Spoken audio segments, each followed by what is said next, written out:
You think that was Jeff? Yes, I know. Good afternoon, everyone, and welcome back to the continuation of our 9 o'clock 2026 budget workshop. It is 1:34 and we are ready to get started. Let the record reflect that we have 4 commissioners that are present: Commissioner Kearns, French, Jordan, and CUNY. Commissioner Waldrop was not able to join us in the morning, and I don't know if she's joining us this afternoon. So we will go ahead and get started, and we're starting off with information technology. So No, we actually have 2 budgets are presenting. okay, sorry, The- Jeff, would sorry. you like to start? I'll start. The You did a whole internal, thing, Jeff, if you'd like. the internal services piece is the general fund component that was in that long 185-page document you had. But their information technology budget, which is kind of where a lot of their office is, and it's not necessarily general fund back, but we'll talk through both of them. So two of them, and they're both covered in the same PowerPoint. I'll stop talking now. Okay, thank you. Kevin Norris, IT Director. I'm here with Sean Dimitrovich, the IT Assistant Director.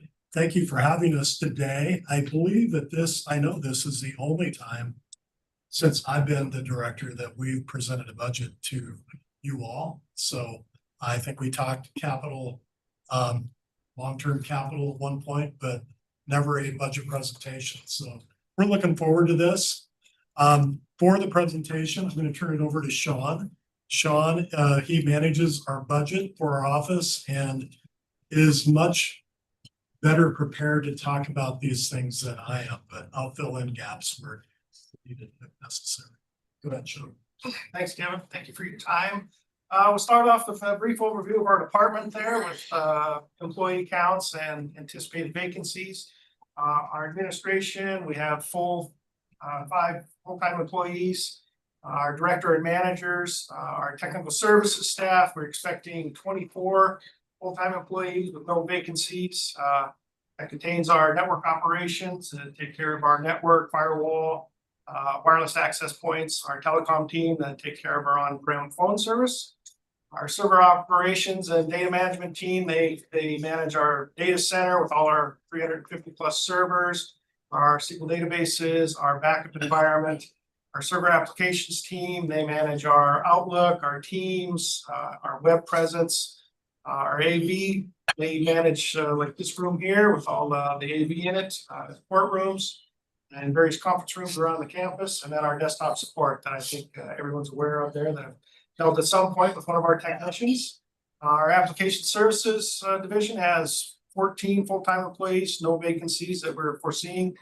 That has our analyst programmers that maintain our in-house created applications. They take care of all our integrations with other software components such as Workday, Docfinity, things of that nature. And then our public safety team is rolled into our application services team. It's the Workday implementation. So next slide, please. So this is our internal services general fund budget. It contains our 3551, which is attractive equipment, which is our technology plan, which is the plan that replaces laptops and desktops for general fund departments. Our MDC fund that replaces the sheriff ruggedized laptops in their patrol cars. Both of those, that's 200,000 last year, 200,000 for next year, plus the rollover that was left over from this year. Our 4114, which is our information systems budget line for the general fund, that pretty much takes into account everything we need for the general fund. CAT-RMS, which was rolled into application services. And then other professional services, that's our general fund amount of our capital requests, in case we need to spend it on some professional services or other M&O factors. Add in our liability insurance, and we're coming up with a target of 12,707 for 25 and 26. Our target budget was 7,612,976.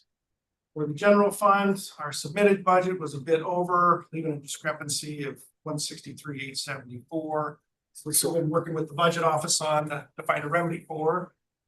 So we do have a suggestion on this one. You'll see the big jump in the information system services. A lot of that is related to the Workday.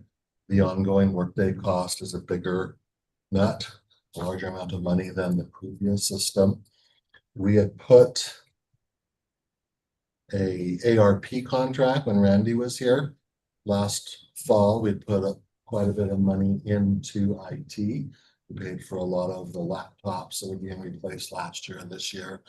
There is still some funding in that, and it's still ARP. We're not talking about the general fund. This is an actual ARP. There is still funding in there for things like this. It's just IT equipment and maintenance. We have quite a few laptops on hand. One solution for the board would be for 26 to cover this delta with ARP dollars. Just helps us for It only helps you for 1 year, so 27 forward. You know, the subscriptions are what the subscriptions are. The IT has done a great job on renegotiating some. They've brought a couple of our subscriptions down considerably. Microsoft Office, I think, and a couple others. But it's this particular budget, you'll see there's no FTEs. This really is the IT budget for all the different platforms that we use. And they have cut multiple FTEs. You'll see when we get to the other side of their budget. But we just working with them, we don't see where there's more cut here to happen. You guys can come up with some questions to guide us somewhere. We'd love to have that conversation. But if we are looking as it appears to us today that we do need to pay it, we could save general fund in 2026. As Chair Cuny said, moving forward, I'm sure it will go up a little bit each year and even be a bigger chunk in 27 moving on. The liability insurance, is that self-insured or is that? That's just Yes, that's our self-insurance Yeah. for the risk management fund. Dan came in 2-ish months ago. This is the baseline figure for the liability insurance. We've discussed utilizing fund balance to pay for the 49% increase to that figure. It gets paid through their budget. I don't know why. It's But it does. internal services is paying for all of the 500 funds that the general fund contributes to.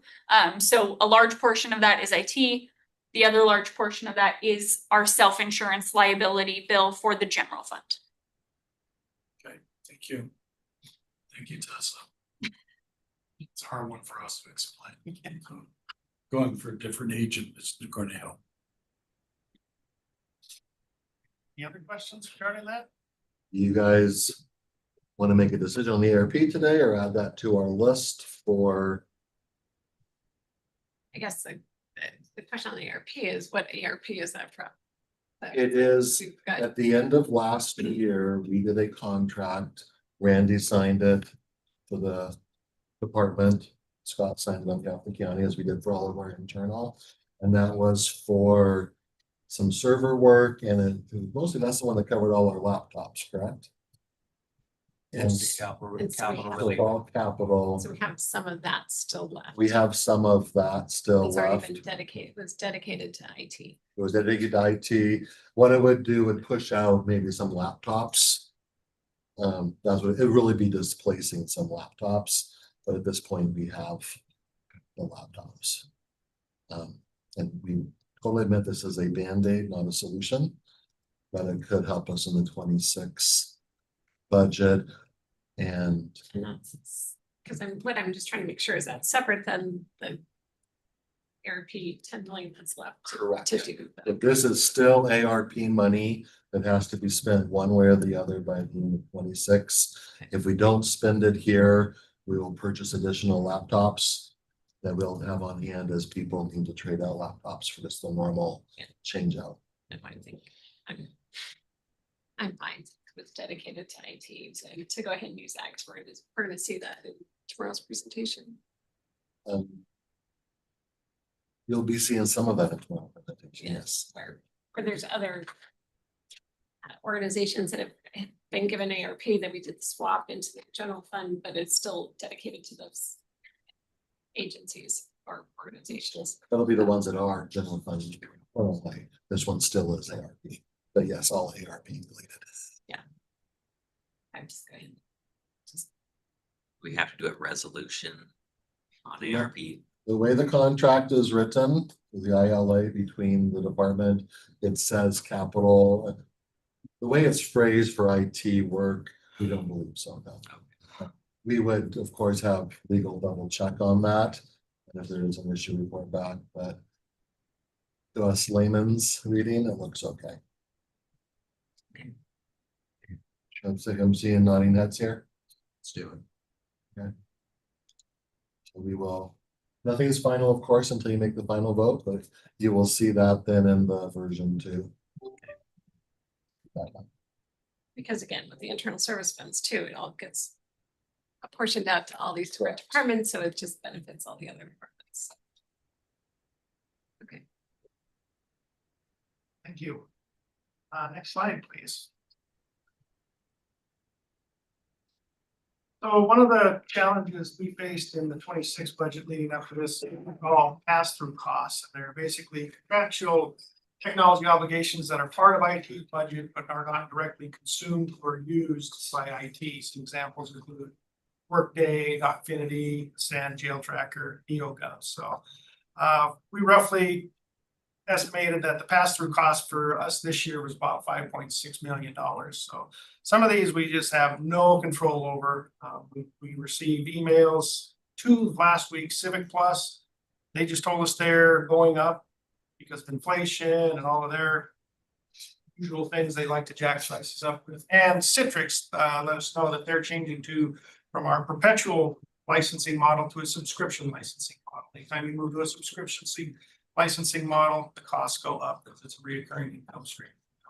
So there's a lot of those that we just don't have any control over, but we do the best that we can to work with the vendor and keep the costs as low as we can. So just so everybody's aware of what we consider a pass-through cost. Next slide, please. So here's our Fund 503. This has our revenue line on here. So these are charges for our services. So at the beginning of the year, we direct bill some departments, such as SAN, ProVal, Jail Tracker. We bill them right at the beginning of the year. And then whatever's remaining split out between all the other departments and our allocation 1/12 every month. And then that's where we get our money coming in. We got our fund balance down at the bottom for our total of 15.3. Next slide, please. Here's our expenses line. So we have our annual operating contingency or unclassified, salary, wages, benefits, supplies. So what constitutes supplies? It's basically operating supplies such as UPSs, batteries, tools, miscellaneous items. Probably the largest supply we purchase here is our Microsoft Enterprise Agreement through Microsoft. That's over $1 million. And it's computer parts for servers, desktops, other network equipment, telephone equipment that make it rise, cabling, resale items that we stock for other departments and then just bill back to them. Some attractive assets, staff equipment, wireless access points, miscellaneous equipment under 5,000. Services contain pro services such as like Dockfinity, our Lumify SOC, which is our security operations center that's always monitoring our network for any type of cybersecurity activity. Our Microsoft Unified Support, Wasabi that we use for online cloud backups. Contains software subscriptions such as Workday, SAN, ProVal, Civic Plus, GovQA for public records requests. Contains our phone service, our 800 numbers, our internet primary and secondary through Zayo and Lumen. It also contains equipment repair and maintenance like our Cisco support costs, Cisco licensing, our URL filtering through the firewall, our building UPS maintenance, generator maintenance. And then our capital line this year, we're looking, that's anything over 5,000. We're looking for 95,000 in campus switch upgrades, 72,000 in physical servers that are becoming end of life, And we'd like to do some recabling in the courthouse annex to get rid of some older obsolete fiber and copper cabling, so. And then again, our fund balance. Next slide, please. So some of the things that we did going into this 2026 budget, Kevin and I have been working on this for a long time. We've been working with the budget office the whole time, getting guidance. From this, we've eliminated 2 positions. One was our accounting tech position. It was kind of a direct workday. We figured out that she just didn't have enough to do once workday came online. So we worked with other departments, found her another home, and were able to eliminate that position. We had a retirement in the sysadmin 2 position there. We posted that in-house. We promoted a well-deserving employee. And then that backfill of that position, we're taking that one off the table and eliminating that position as well. So we've reduced wages overall, and we cut travel expenses by 50%, as senior leaders had suggested. Next slide, please. We reclassified a position to align with the appropriate pay scale. We had our GIS positions, analyst position was lumped in with our analyst programmer position there, where they only really did GIS work. They didn't do any of the development work, so we didn't feel that was a good fit, so we reclassified that position. We feel it helped us backfill that position with a more qualified candidate. That it was just advertised as something that they were looking for. And we got that suggestion on an exit interview from the person that left that position. So that was good. We renegotiated budgets or contracts, renewed, extended contracts where feasible. Some examples are Microsoft Unified Support directly through Microsoft was coming up in about 110,000 next year. We're going to go with a third-party provider here locally that can probably save us $65,000 from that. Iramba, our cybersecurity incident management software, we executed a 3-year contract extension using 2025 budgets, so we don't have to worry about that through 26, 27, or 28. So Italisoft, which is a software development kit for our developers, we signed a 3-year agreement to ensure that the annual fee stayed at 2025 amounts for the next 3 years. So GoDaddy, we joined the domain discount club so we can get half-price domains for the next 5 years. So we've also really focused on historical trends. A lot of times you can just see what it is last year and you add 5%. I really went through and then looked at historical trend. What was it, you know, from year to year to year for the past 3 or 4 years to really kind of develop what is going to be a true real life increase for certain software. So I think that really paid dividends. We've tried to accelerate projects where feasible using 2025 funding. A good example of this is we have a great big phone upgrade coming on. It's going to hit in 2026. We worked with the budget office for a budget amendment to get some grant money refunds back, and we're going to do that phone upgrade this year in 2025 funds and keep it out of the 2026. So next slide, please. So our capital from 2025 to 2026. In 2025, we had one of our biggest capital hardware replacements that we've ever had. We replaced our second end of life and support of our virtual environment and storage that contains half of our 350 virtual servers. It increased our security, capacity, and our efficiency, and we're positioned well for the next 7 years on this one. We replaced our end of life and support backup environment. We increased the capacity and we shortened the backup times. Our data center network, we're almost complete with replacing the end of life network. It's increased network security, bandwidth, and capacity. It's also future-proof that. And then we did our usual 10 campus switch network replacements to replace switches that are end of life and support. 2026 capital, we're looking to continue with replacing the 10 network campus switches on our annual cycle. We'd like to replace some cabling that's inadequate in the courthouse annex, both cable or copper and single mode fiber. The difference is large capital replacements are usually on a 7 to 10 year cycle, and every now and then we get the perfect storm where we got 2 or 3 big projects all at once. But now we're transitioning into a more of a typical replacement cycle, so not much less is needed. So we do think we have some underfunded capital. additional backup storage, even though we replaced the system this year, the data footprint continues to grow at a rate faster than what we anticipated for. It's nothing we can't mitigate at the time, but if there was additional funding, additional storage capacity for that would be great. Additional network equipment, if we have it. We're not quite gonna get all the old stuff replaced before it goes end of life, so if we had additional capital there, that would be good. And then fairgrounds cabling is something we've foregone this year. All of these are kind of filed under the nice to have. They don't actually need them. They're not critical in 26, but they will need to be addressed in the future, just so we're all aware. Next slide, please. This one I'm gonna turn over to Kevin, let him do some talking. Yeah, additional vendor assistance, with some extra funding if available. As we get into our large software implementations that we want to get into over the next year or two or three. Momentum being a big one, Carpel, the NC Tech imagery software that the assessor presented last week. And then also eDiscovery. The top two are the big two, Momentum and Carpel.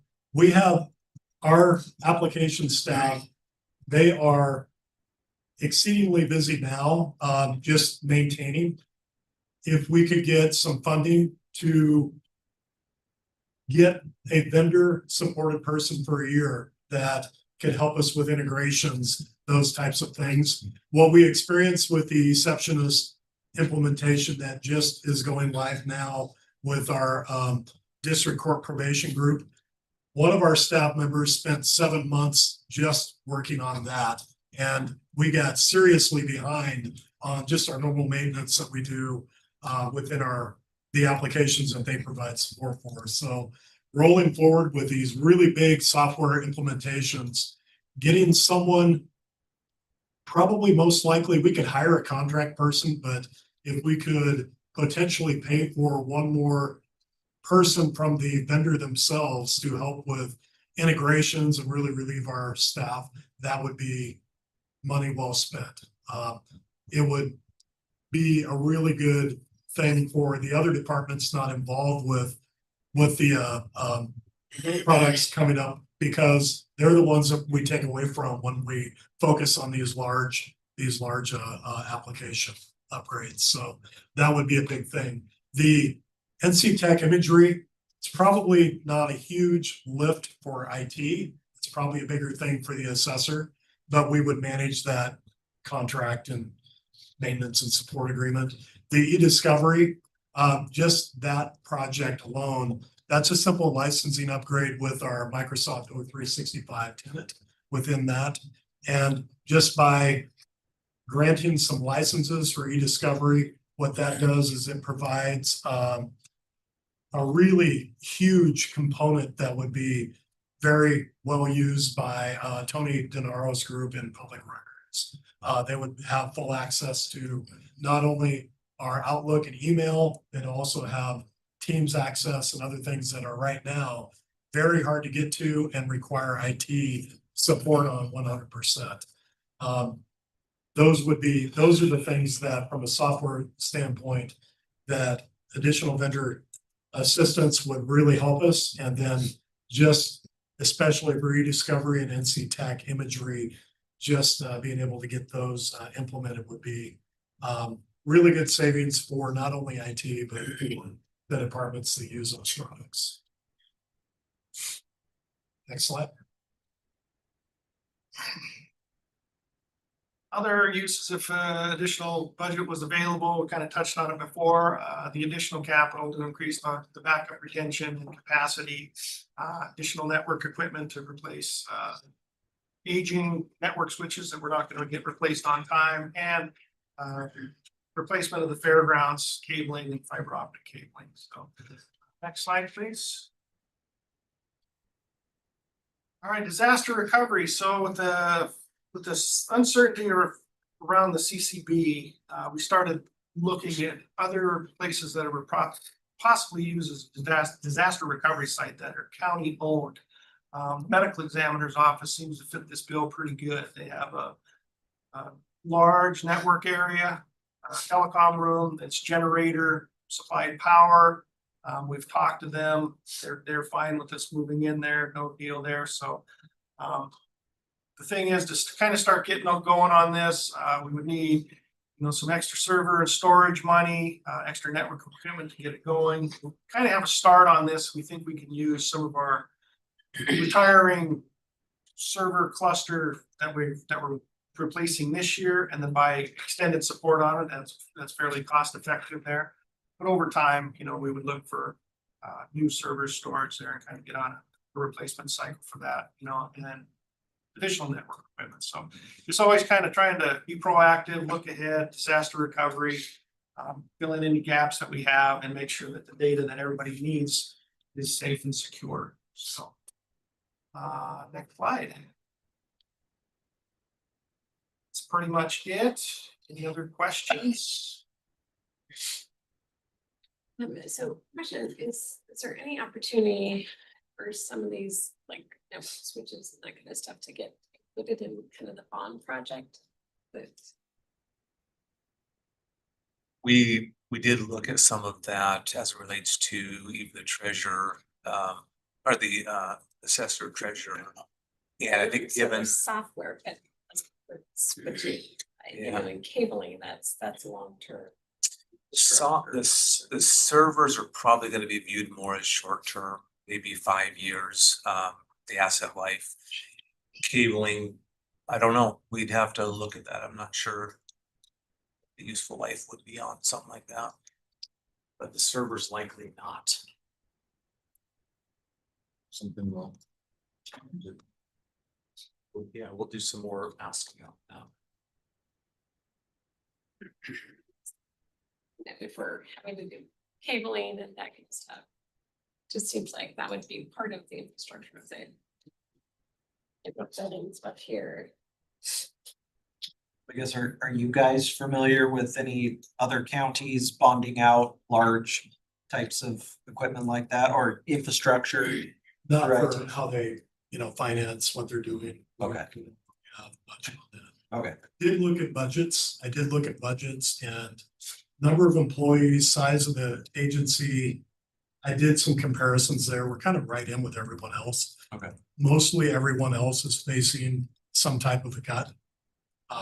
The ask is less than or equal or maybe a little more, but not the same step up that they typically would get. Okay. In some cases, the budgets are way bigger than what ours is, even if everything was the same. And it's mainly the pass-through opportunities that it's the pass-through costs are bigger. They're doing more, they have more applications they're supporting and probably covering. But in those cases, they've got twice as many people as we do too. So they've got Snohomish County, 2,700 employees, 90 IT people in their IT department, another 35 distributed among departments for a total of 125 employees. And their budget for their IT is $37 million. So, it's just a different environment. But for each employee's IT cost, it's probably about the same as ours. It's just they're able to provide more services to a broader group. A lot of their software is out into the public realm as well, whereas we keep ours pretty standard county.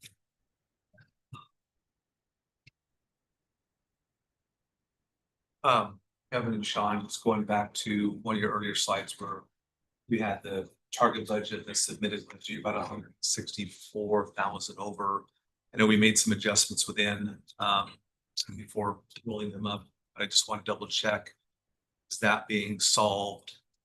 Or on your identified, wage reductions and travel expenses has already been solved for in your budget? Okay, yeah, okay. Can you remind me, sorry if you said this, the ending fund balance within, 2.2 million. yeah, what is that?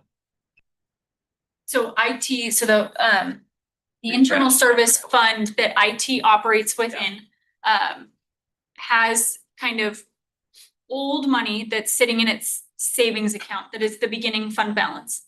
And then all revenue that comes in, less expenses, leaves you with an ending fund balance. So it's more of the math equation But it's carry forward money from prior years within the IT fund. Okay, And so right now, their beginning fund balance and their ending fund balance are targeted to be the same. So we're not planning any uses of the prior year's savings that have accumulated in that fund. so it's not general fund, it's a special IT fund. Correct. Okay. Yep. Very good. Does beg the question though, and that just. We did not have anything in there for 2024 and back. From what I'm seeing, is that accurate? Has there always been a fund balance in there? There's always a fund balance. You don't see it on actuals. It's in a Exactly. different place. It's not an income statement account, it's a balance sheet account. And if we traditionally use that as kind of like a equipment replacement fund? Or is this really just circumstantial to spending less than what we have revenues coming in? This reason I'm asking that is, could this be something that we use to solve on 27 and beyond? Or if it's really there for kind of our savings account to replace computers and replace servers and stuff? I'm not sure which one it's there for. Yeah, let's look at how that was kind of accumulated over the last few years, and see if we can come up with a good strategy for that for the future, Scott. I understand your question. Doesn't generally pop out That's kind of the- to us on. Follow up on my question.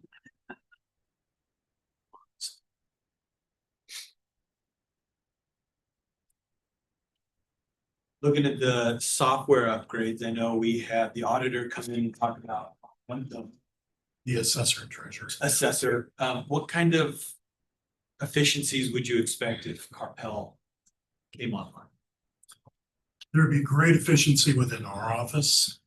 Essentially, you would be your own administrator of a system, a vendor supplied cloud-based system that you would assist with configuration of, you would manage the functionality of that application. Those are all things that IT does for you within the current applications that you have, including Caseman and several other in-house developed apps. The other big thing is these would be modern apps, ones that you can use on your phone. You know, they're mobile friendly. These are the kind of apps that everybody needs now. The apps that we've provided over the years have been great, but they are becoming antiquated quite quickly. And we don't have the staff to redevelop or rewrite these applications in a manner that would meet today's standards, including not just being mobile friendly, but from a security standpoint as well. These applications have the capability of having encryption based components to keep everything safe and up to standards. So big advantages on your side as well. These would probably be a lot more efficient than the older apps that you currently use. Does that answer your question? I think so. Are we able to guesstimate quantifying the dollar amount savings for the initial investment? I think your annual cost going forward that you typically would pay for us for your programming services that we would bill you out would probably actually, the cost, we would have none for our office, very little. We'd have some permissions and things like that. But the cost, we've looked at what the annual maintenance cost of Carpel would be. It'd be a little more than what you're currently paying, but the savings on your potential workforce reduction, those types of things would be probably fairly significant, especially in the, I would say the office realm. There's so much work that has to be done by prosecutor staff just to make things work within Caseman particularly. I think you would save internally. That answers my question. Thank you. I was gonna say, but it's Carpel, so that's a system for the. It prosecutor's office. replaces Caseman. And probably at least a dozen other ancillary systems that integrate with Caseman. Would that work with public defender, or is that only for the prosecutors? Could we use it across other departments? It would tie into other systems because case management currently does. And there's also, And then does it tie into the courts that they would be seeing? yeah, we'd have to make it do that. That would be part of the integrations. That's where I was mentioning bringing on someone to help with that integration build out for an implementation like this. That's a lot of work, and we don't have a lot of staff that have that kind of capability with a vendor cloud-based application. So to really pull off implementing something like this, we would need some help with that. But I think it's important to think about because it's not sustainable keeping the current systems we have and rewriting them. It took us to write Caseman the first time, took us over 2 years, and it took 6 or 7 people to do that application. So to me, that kind of begs the question, as we know with the treasurer's office in a sense. What are the systems that are out there that will not be able to continue? Several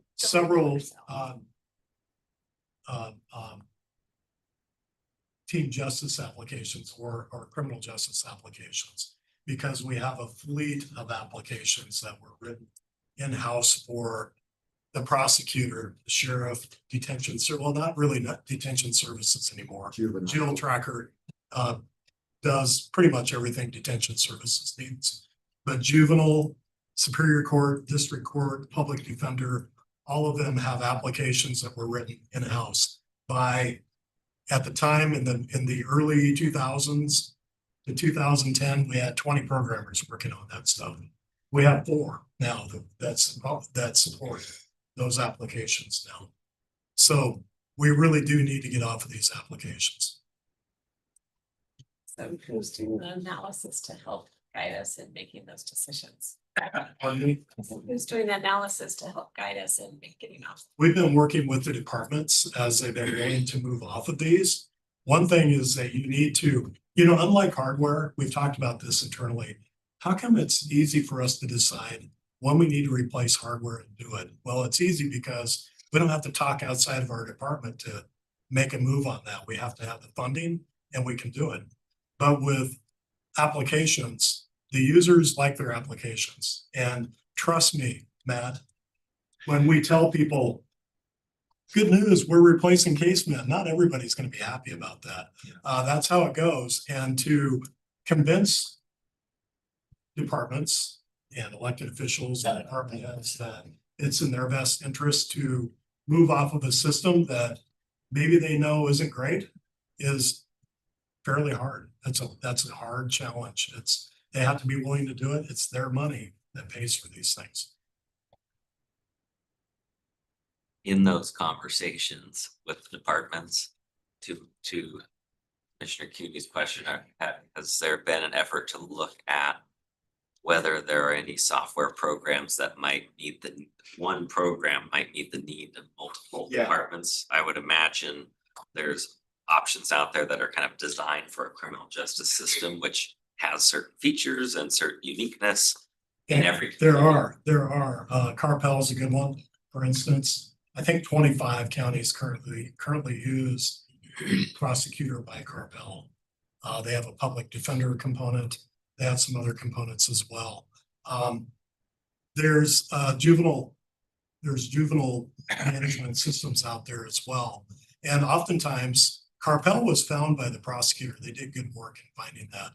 We usually, IT is the one that finds these applications and notifies the department, hey, we can't rewrite the GIMS application for juvenile. We just can't do that.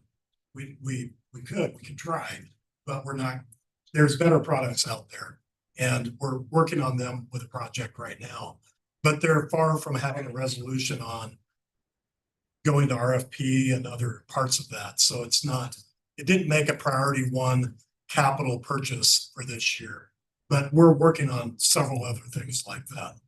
Other things like SETS and JEDI, those are 2, I'm sure you've all heard those terms.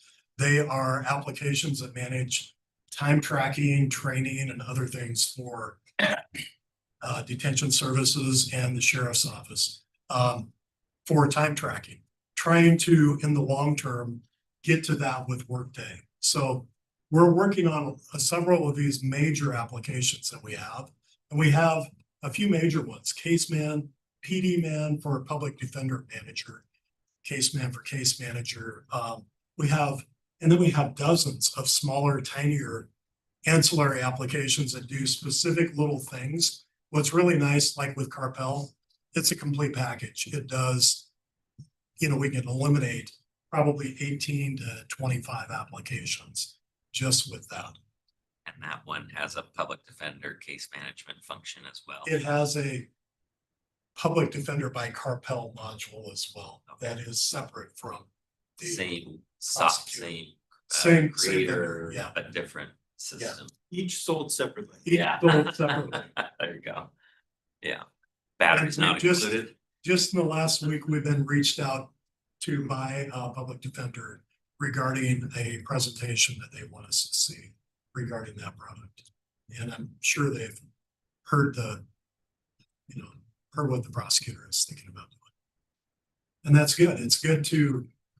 It's really exciting for us when these departments do want to move forward and get away from some of these applications. And I will say it was it was a mistake on IT's part in the early 2000s to not really start looking at that time, and instead going all in on developing things. In the non-justice world, we did a good job. We went to Ascend and ProVal and, a lot of other applications that were off the shelf. They're not having nearly this big of an issue, only in the justice departments. It's a big concern for us. It's one of our biggest concerns.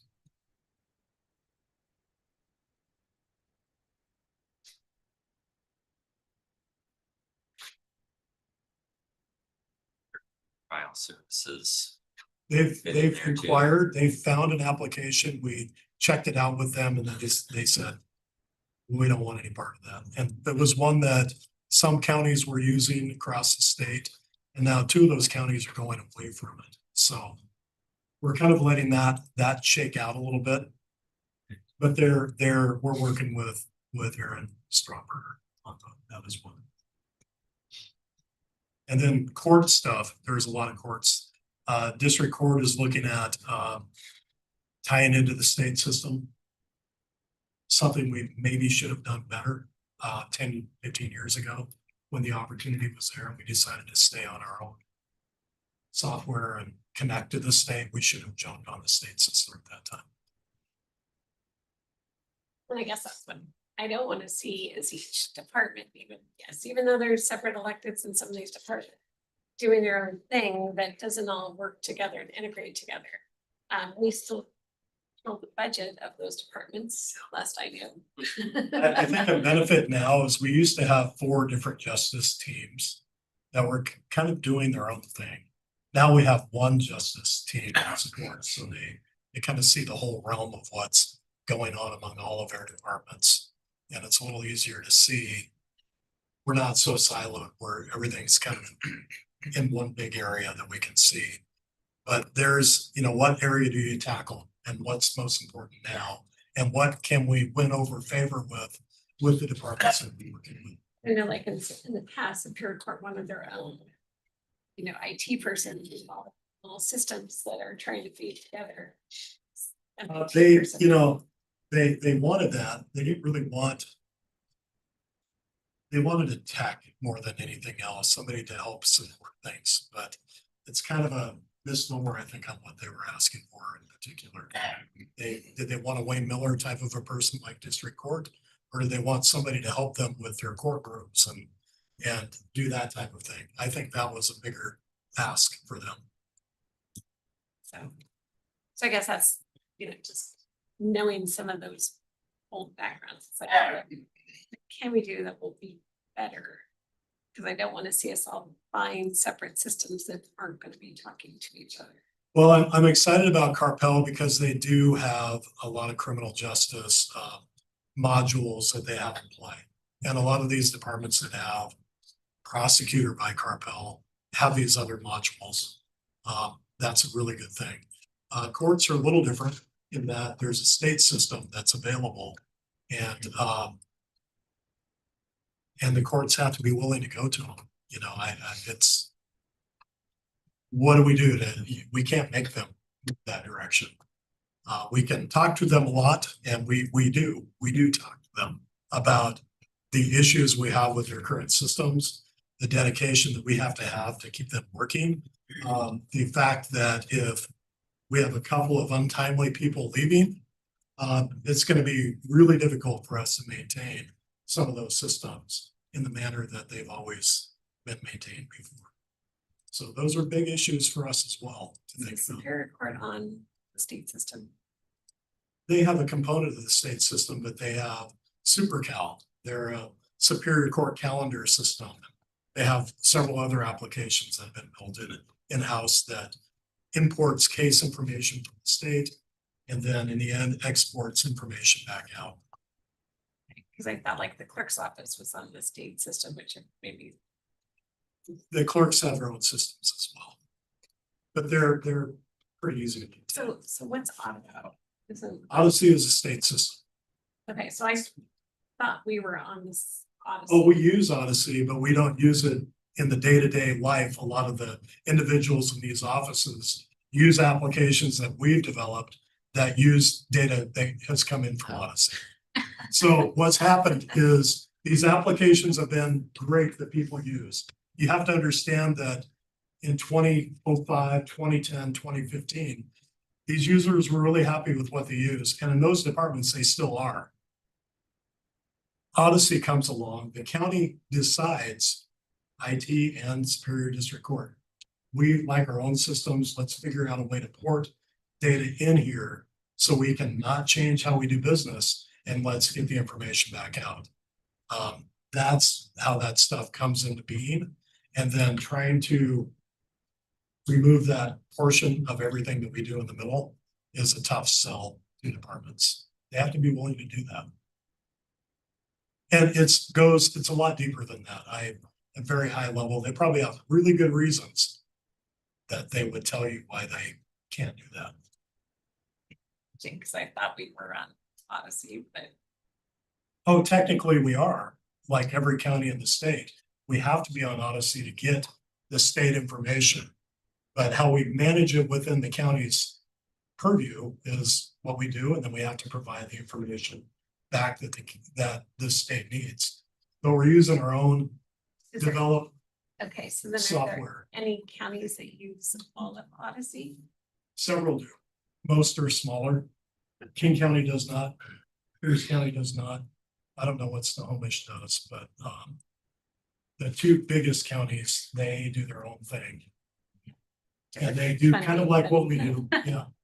They do what we do and they use Odyssey because they have to, because that's where all the court case information is. How they manage that and distribute it and work with it internally, they've developed their own methods for that. And education.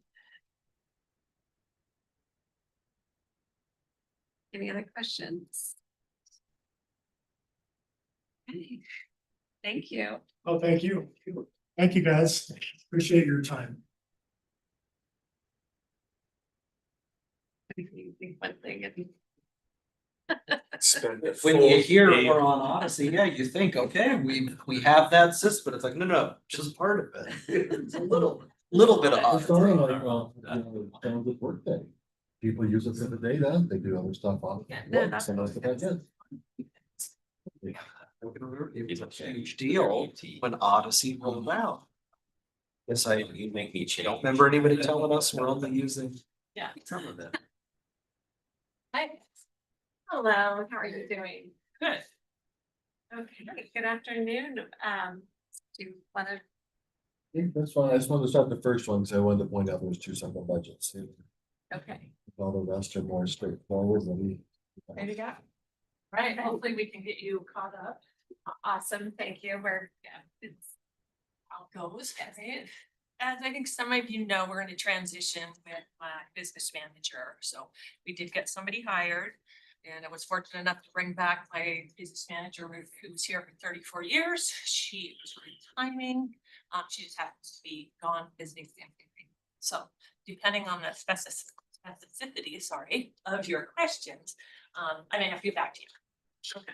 So we'll start with, we have 88 full-time positions, 68 of which are county funded, 20 are state funded. Currently have 4 vacancies, all county funded. 2 of those will be some of the proposed cuts and 2 are open. 10 units of operation under really 3 larger departments of administration, probation, and detention. So before we get into getting to our target budget, I did want to talk a little bit about, as far as 2025 actions that do impact us significantly. One is, I think at the direction of the board, any vacant positions that have been vacant for 6 months or more were taken, removed, however you want to see that. For us, that was $147,000 at 2026. You're well aware of the budget, although state funded, the Becca cuts, where we lost 3 positions.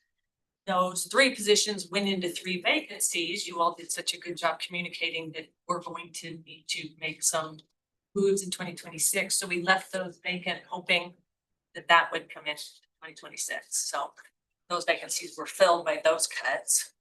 We had our DUFE funds that to make a cut last year, we utilized for just one time, we use them when they're gone. So those, again, are not going to be included in 2026. And I will apologize, this next bullet with the 272 is inaccurate and actually just the opposite. So I apologize for this error. Of our cuts last year, 272 amendment was put back in.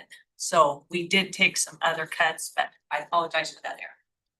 Also not included for 2026 is a mental health sales tax that we received for a pilot program, which we'll talk about in the future, that was added in 2025 as an amendment. And again, not included in 2026.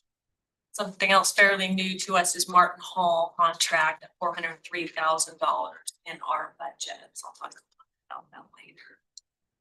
So if I could go to the, thank you. So needed for 2026 is $8,700,000 and basically $21,000. That number does not include what I just talked about, the 1.5 positions that were taken for the 147. So just at the 8,720,000, our proposed cut is 8.5%. When you factor in that 147, we are asked to take just over 10% cut. And I will go into more detail on all these proposed cuts that you see up here in the positions, including maintenance and operation, to get us down to our target. Next slide, these things. So out of M&O, we are going to propose a $100,000 cut, which is 16%, significant, especially given some place that has a 24/7 operation. Some of that out of administration, probation, giving back some cars, giving back some phones, cutting travel training, some of our professional services, which is, of course, is going to impact kids and families. Out of detention, I will talk about our community service work program in a bit. So it'll be given back one of our vans used to transport kids.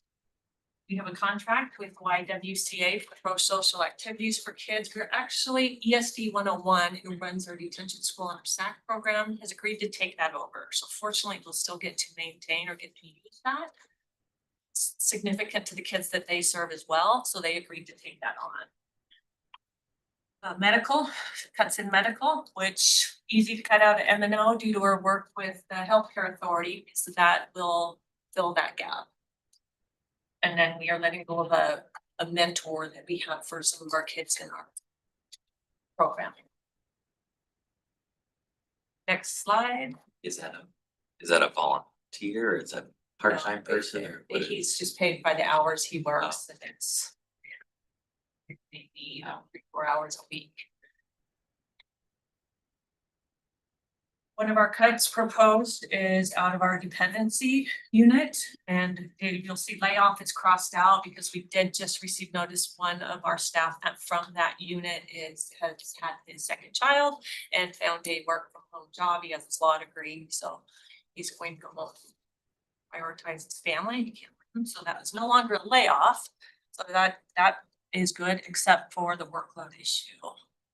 I think it's important to know that Spokane it's recognized nationally as a model because of our team concept, one judge, one family. We recently had a team from Nebraska come visit our court just to look at that model. We've had legislative changes, a lot. One of them is increases our in-home dependencies. It's about the Family First Act, where it's the importance on keeping the family together. Great.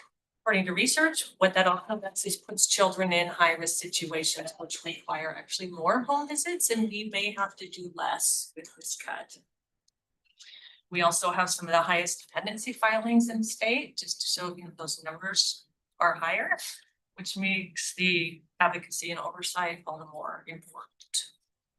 Again, this would be a significant loss for us and disrupt the one team concept that we have that makes us so unique and successful. Next slide. This is cutting of a position in our supervision, community supervision, probation unit and programming. It's actually a funding move. We will take that state funding, that position will go away. We will take that state funding and move it behind somebody in our court investigation, which on the adult side is like pretrial side, and then that county funded person would go. That money would go back to the general fund. So it's more of a funding move, but it is a cut of a position resulting in a layoff, resulting in bumping. Again, we have 3 bargaining units in juvenile court. So these layoffs, it's not just that person going out the door, it's bumping. So I just want to highlight the disruption that causes throughout these moves. And according to AOC data, this is just our assault cases in Spokane County, and this is 2024 data. Here are some of the highest in the state, significantly higher than other counties that we would consider like size. And I won't read all these for you guys, and we're seeing the same thing in 2025 in assault cases. Any idea what's causing that? But yeah, we were just having this discussion. So there's a couple of things that go into it. I think one of the biggest overarching things we see in Spokane County, and I think it's reflected in the dependency filings as well, is frankly, our law enforcement investigates, refers, and prosecutors charge these type of cases. So it's not necessarily that I think youth may be more assaulted in Spokane County as a rule. I think it's a product of, I think our law enforcement prosecutors do a good job of bringing people into the system to be held accountable. The other side is there are some unique socioeconomic factors in Spokane in terms of population versus income that is likely to potentially contribute to more juvenile delinquent type behaviors and more dependencies. So those things do probably stand out for us that would make us a bigger user of these type of cases. So. Thank you. And of the cases on supervision, we have seen a 12% increase from last year, 34% increase from 2022. And I was recently at a conference with my counterparts where Whisker, the Washington State Center for Court Research, was demonstrating one of their data dashboards that they have, which is not out in public yet, that will be, and in victimization by juvenile offenders, and this was per capita, Spokane was 5th. And I think that shows in the other data above. So again, this is a community safety issue. We do risk needs assessments on every kid that we have on probation. It is well documented the risk level of these kids, and now, you know, if we're going to reduce supervision of them, that's a concern, I think. Again, required by RCW. I won't cover all those RCWs, but I have included them. Vast majority of our work is mandated by RCW. And this is on top of the Becca folks. Correct. Yeah. Correct. Next slide. Diversion probation counselor. This would be a layoff. research shows the importance with juveniles is with adolescent and adolescent right development. That it's not so much what you do as the consequence, but that it's swift and certain, and our diversion program allows for that and also keeps kids out of the formal system. We had 418 youth referred to the diversion program in 2024. And the legislature is focused on this in this next legislative session. And it's a national trend and a statewide trend to have more kids diverted out of the criminal justice system, but still require processing and supervision. One of the keys on these diversion programs, if they're going to be meaningful, is they have to be meaningfully administered. So you can divert people and get good results if you have probation counselors and individuals that can supervise and make sure that there's rehabilitation and all those things, and hold them accountable when they don't, and bring them back into the main court system. That's people dependent. It doesn't do much good to divert people from a community safety standpoint if there's not the programs to make it meaningful. And that's what our probation counselors. I will just wanted to highlight too that Spokane's diversion program was highlighted in a recent Minority Justice Commission report, largely because of the work we do to involve our community in that work and skill building programs provided. So this would impact those programs, as well as just slowing down case processing because we wouldn't have the staff to handle those. Next slide. Need to cut our detention flex shift supervisor. We have 4 shifts in detention and we have 1 flex shift supervisor. When I started a while ago, think it is critical that we have a shift supervisor. They run the shift, especially when you're in the graveyard. And when you factor in our turnover that we had around 2020, 22 and 23, and we have a fairly new group of corrections officers. So this position is important to their training so that the shift supervisor on duty can run the shift, and this flex shift supervisor can train our new JCOs. They also provide floor coverage and sick and vacation backup when another shift supervisor is out. And I just wanted to highlight our staffing levels compared to some other like-sized counties within the state. And these I will also just clarity is these are funded positions. Not everybody is able to fill all their positions. They're not highly paid and the younger kids don't like the hours, so it's harder to get these positions filled. But just funding wise, you can see we're one of the lowest. We've been operating lean for a long time. It does increase OT and then burnout, of course. I also wanted to highlight a recent Court of Appeals decision. You may be aware of juvenile rehabilitation and the overcrowding in their facilities and the lawsuits that brought about. And one of that was staffing levels compared to their population. Back in 2021, we had a law passed on room confinement. So unlike on the adult side, in the juvenile system, we just cannot put kids in their rooms when we're short-staffed or when things are getting a little chaotic. We cannot do that for any more than 4 hours per day, and that does not include sleeping hours, of course. Now that is simplified. If you are going to have them in their room for a total of more than 4 hours per day, what goes into effect is just a series of steps that the corrections officers have to take that are nothing but time consuming. The adolescent has to be checked on every 15 minutes and it has to be documented that you offered them this, that, and so it's time consuming once they do get locked in there. And then of course, with less staffing, we're gonna have less supervision throughout the facility. So where you said the 23 floor staff, so these are the corrections officers in the juvenile detention facility? Correct, including the supervisors. So can I ask, when you look at these other counties, what's the size of their facility? Does that help impact the number of individuals on the floor? I mean, if you have a facility that's twice the size of ours, it kind of goes to think you probably would have more. Are these like size juvenile detention facilities? Correct, and that's why I picked this particular population is they also tend to be the counties that were looked at for our compensation studies. So Okay. yes, but I will tell you, Snohomish County has 9 kids in their facility.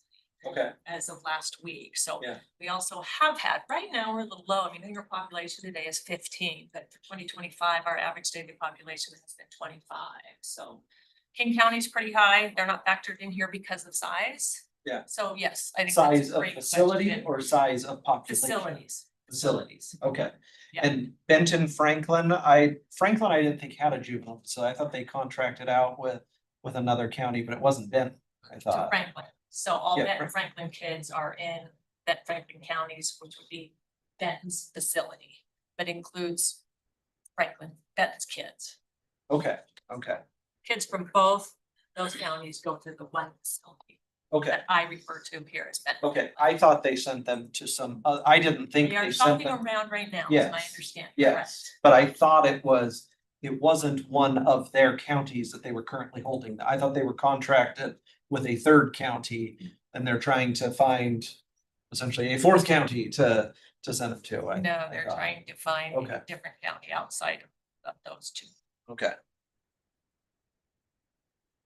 But so all of these 6 have comparable number of capacity within their juvenile facility, those. Yes, and another thing you have to factor in is layout, like Clark County, for example, has pods, so they could shut down a whole pod, they could shut down and then monitor. We can't shut something down, we have 3 hallways, so we can't just lock something down over here to deal with something here. So layout is a factor too, Yeah. and I can't tell you that I've been to several of these, because when we do go, that's what I try to go see. Fine. So I can't tell you the exact layout. I'll tell you Yakima should probably have, they have some significant gang activity there, but also a lower population than we have. Okay. Great questions. I think another thing we're gonna have to do, because with these cuts, with this cut, it put us down to 23 for floor staff, is limit who we take into our facility. And that's an impact on the community and our stakeholders. Law enforcement sometimes already has some opinions on who we take and don't take. That's a unique factor for the juvenile side because there's actually a screening process when juveniles are taken to detention that's outside of the court process. So then it's juvenile staff that has to make the call in some cases to override because there's certain rubrics and things that are used to determine that before they ever get in front of a judge to look at whether they should be detained or not on certain type of offenses based on the law. And so then there is the need for these staff and this particular shift supervisor to be looking at some of these potential override issues, so that you may have a youth that, oh, they're here on a theft case that would normally allow for booking based on the rubric. But if it's a youth with a certain history or risk factor, then a supervisor could override that. So it is an important process that's a little different or unique on the juvenile side that you don't have on the adult side, on having an administrative process related to it's detained on. I mean, it's striking. Yakima is clearly a lot smaller than we are, and they're a third larger. Clark is the same size we are and a third larger in terms of staffing and stuff. So I mean, that's not a pretty picture. No, it's not, and the kids are different. I will say this, I've been doing this a long time, and I don't wanna sound like a person that said your grandpa that says he walked up, hill to school in the snow both ways, but the kids are different than I've ever seen. Far more aggressive, far less concerned about consequences. They are assaultive, still kids that we work with and do everything we can to change that behavior, which is why we have a mental health professional in there, but the safety issues and the assaults have increased. It's why you'll see on here, I have school safety, in that we were seeing a lot of assaults in our detention in our school, which is on another floor, it's downstairs. And so we had to prioritize then to reduce that, putting a correction staff down there, which we used to have, but because of cuts, we couldn't afford it. Because you have somebody in the booth who can never leave the booth. So we'll have about 4 at a time. You have somebody in intake, which leaves you 2 people on the floor, covering the whole floor. Plus, you might have an ident to do, and then the activities going down in the school, and a requirement to keep kids out of the room. So it is dire, and it's probably why we're having some retention issues as well. I won't say that later. Anyway, so yeah, we need to have that staff down in the school to prevent those assaults. And this would Good be. question. Oh, sorry, go ahead. This would be, and I'll talk about these at the end, but I did put on prioritize, should we get some funding back? This was one I would prioritize.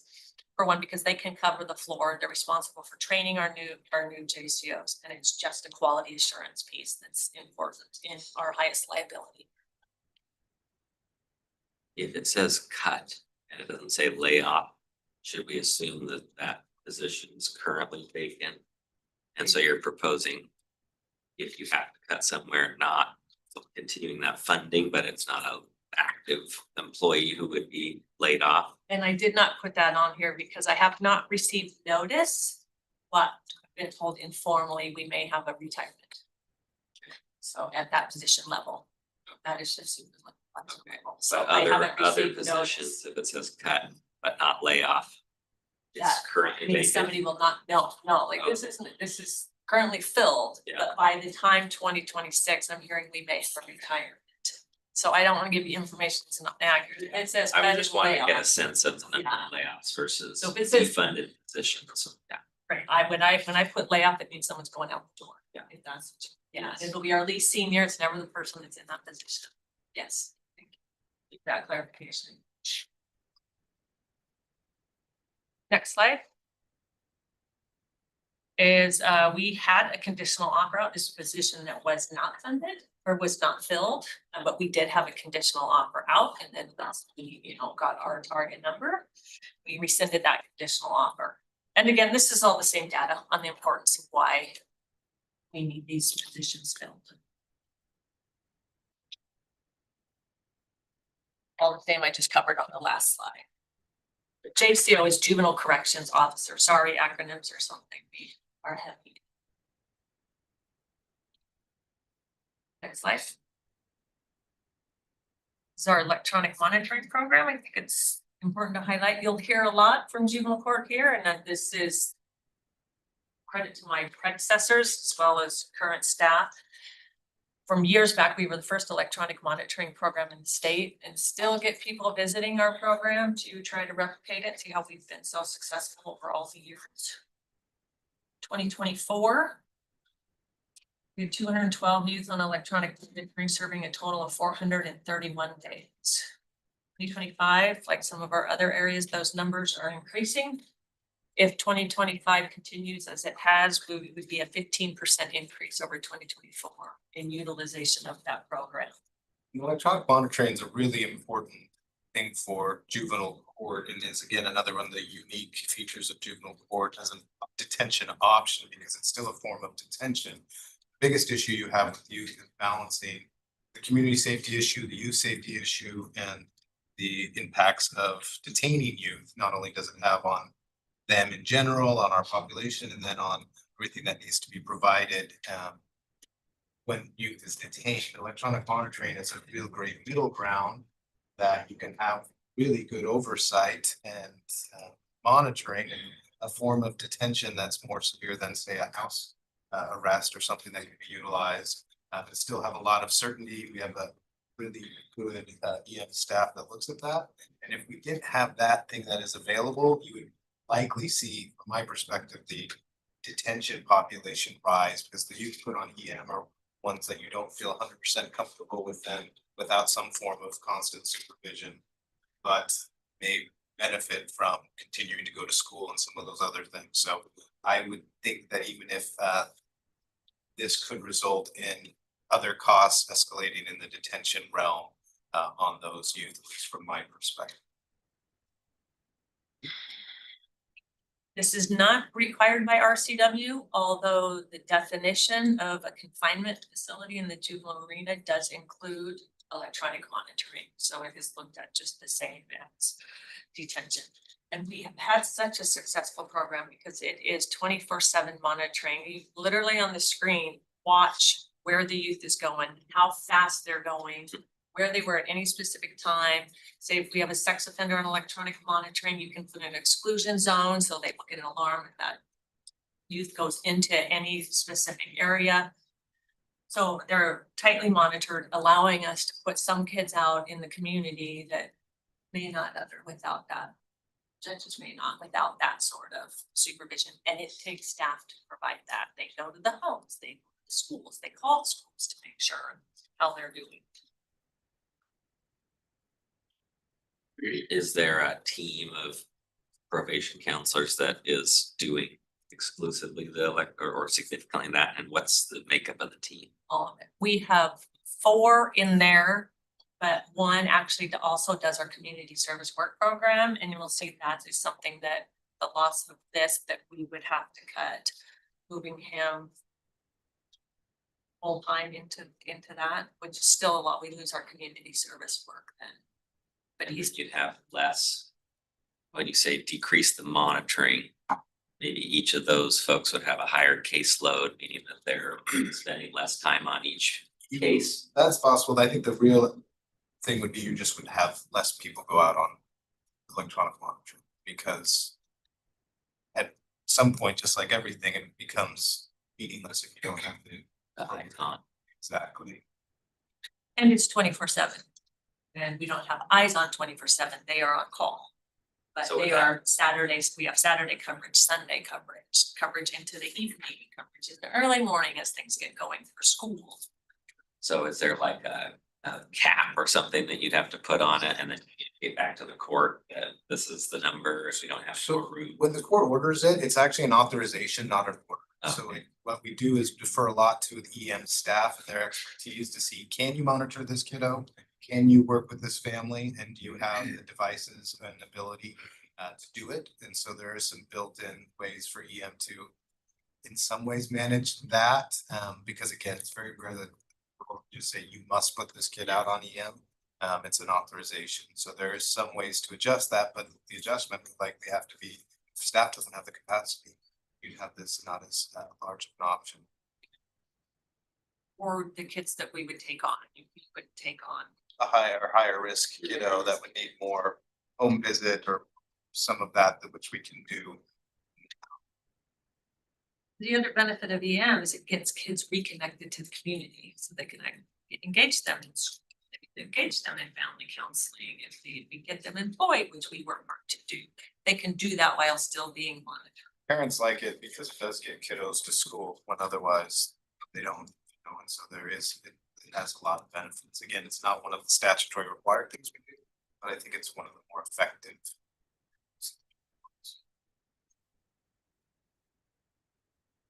Next slide.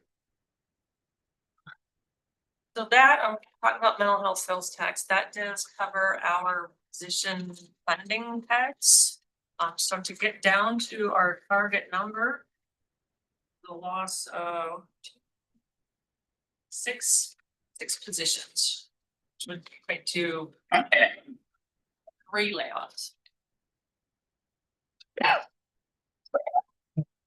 Our use of mental health sales tax includes 1 full-time mental health professional in detention. And after meeting with the budget office and look at numbers closely, we've been provided 90,000 for that position. And that happened, I want to say 2018 is when we first received those funds. And we've just been covering those increases in that position with unspent salary dollars. So the true amount of 90,000 is what you'll see in Workday. The true cost of that position is 137,000. So someone will be working with the budget office. Back in, well, in this. I guess I would see if Justin was gonna try to watch to one of the conversation. Probably not on that, so we'll get him promoted. He's not on, okay. Sorry. That's okay. I've had a lot of conversations with Justin. Earlier in this year, you all provided 145,000 approximately for a pilot program that was given actually as an amendment in 2025. It included our diversion probation counselor as we were focusing on our that came in on domestic violence offenses and to get them services quicker, which we have done. It was a voluntary program. And again, this required working with the public defenders and the prosecutor's office all had to be on board for this. And we are looking at past numbers, and our numbers, our eligibility has been lower than what we had expected, as were our participation, because it had to be voluntary. We were surprised at how many families did not want to participate in that. So we are looking now, well, we already have worked with the prosecutors and the public defenders, making those adjustments to expand our eligibility for that program and as well as our engagement practices. And again, this is not included in our 2026. Related to the next slide, please. Related to mental health sales tax funds. It's just, again, part of this was in the Spokane Trends out of the EWU, Institute for Public Policy. The youth suicide rates in Spokane County and just the funds are well spent. See, the bottom line is actually Washington State. It is hard to see, but the lower line is the Washington State average. This is combination of suicides and attempts. And Spokane County is almost 3 times as high as the statewide average. Again, we're looking at numbers on why is Spokane high in so many areas, and that's an onion that would need to be peeled back. But here's just another example. Next slide.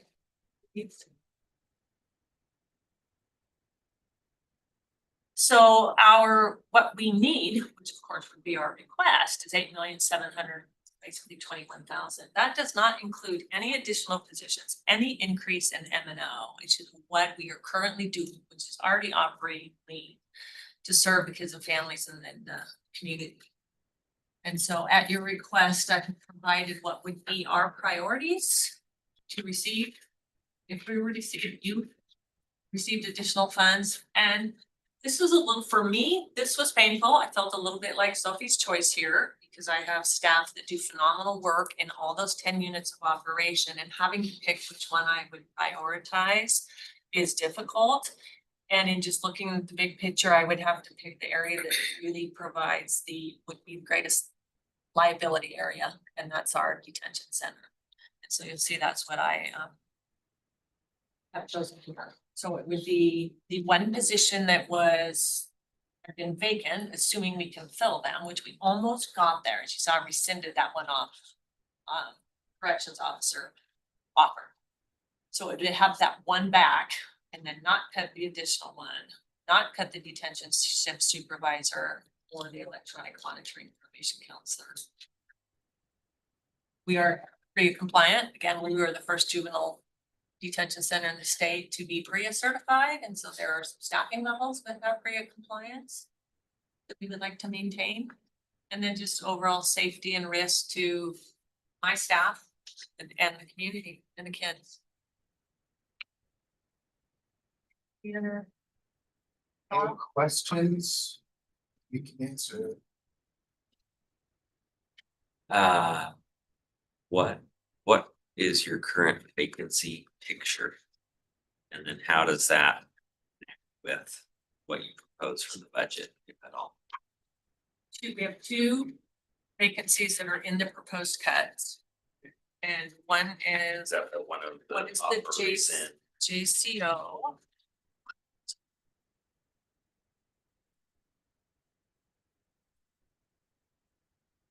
Yes, thank you. One dependent, Oh, and that was a recent announcement. very recent, right? The other 2 that are vacant that are open is one JCO. Right now, we have the conditional offer out.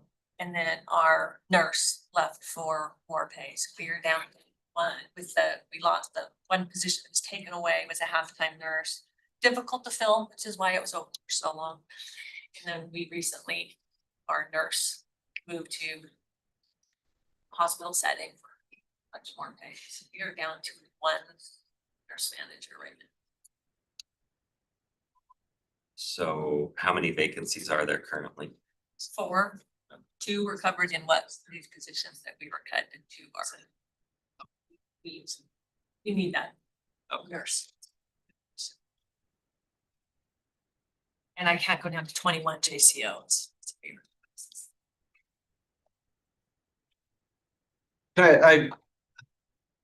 So to hold the flat budget, how much did you have to reduce? What's your target amount you are cutting?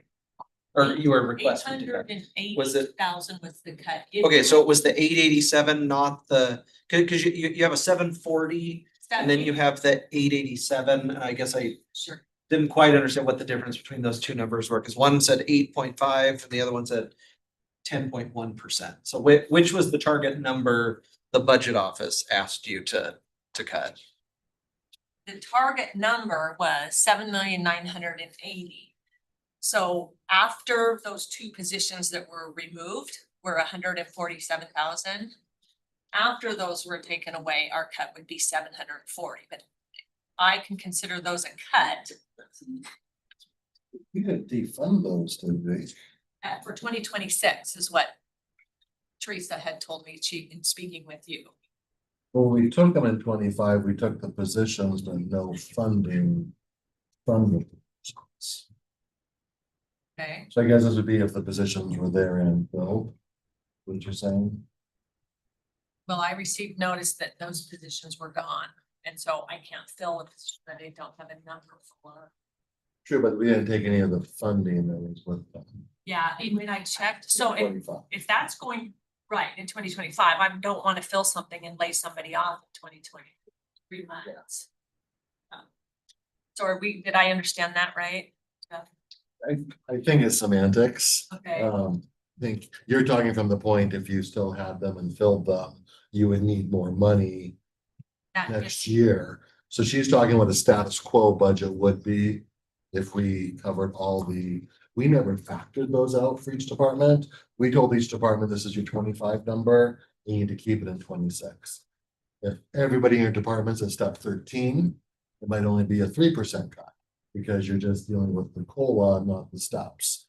On average, it's about a 7% cut for each department. Assuming, at least half or 3/4 are getting steps as well as a COLA. So If you took 7% of the 7.9 million, that's gonna give you roughly what their cut was. So if I am funded for those 1.5 positions through 2025 and cannot fill those, that's what makes the cut the 10%. 7% cut would be about 560.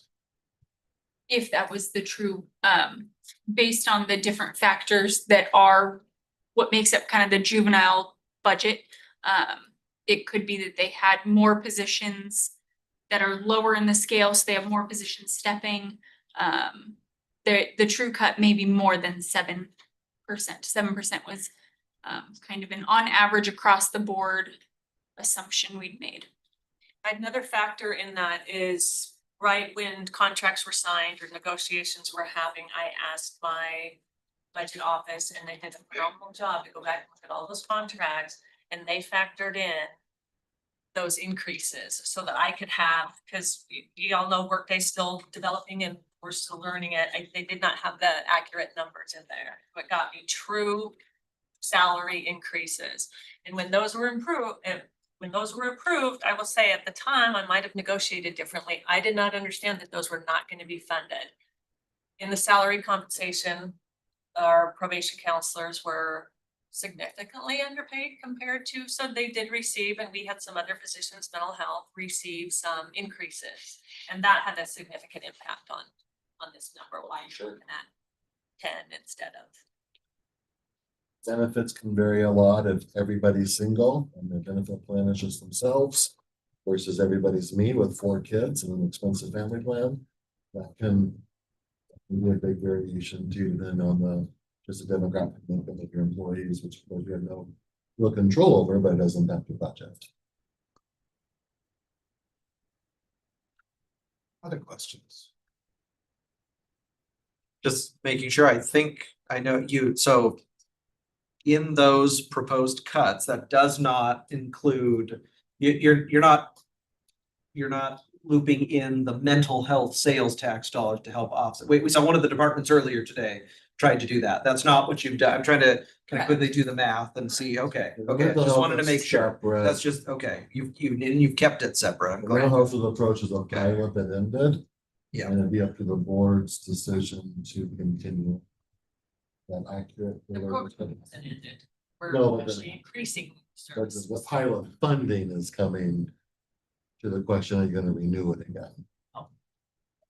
Yeah, I did see it was not included in 2026. Well, thank you for doing that properly. One of the other departments tried to use those as a part of their cuts, and it doesn't make a difference to the general fund. It eliminates, so I see Thank what they you. would. It's hard. Thank you to for doing get that. To all these people. Not everybody lives on budget. You know, We spent a lot of time, and I want to give credit to the budget office, having had a budget manager for 34 years. And also someone from the budget office said the one at Juvenile Court, the business manager, is more complex and has a higher workload. Not taken away from any other business managers, but it is complex and that's why I lost my last one. So anyway, the budget office has spent a lot of time working with us in that transition, and I just want to thank you guys for that. It's been helpful. So what we didn't talk about was Martin Hall. So I'm just thinking, it's always the elephant in the room. So does that sit under other professional services? It's under our administration budget. Yes, other professional services. So I don't have this broken down into administration detention, the total numbers, but I can if you would like those, but it has been included in our professional services under administration. Okay. And so how much, 403.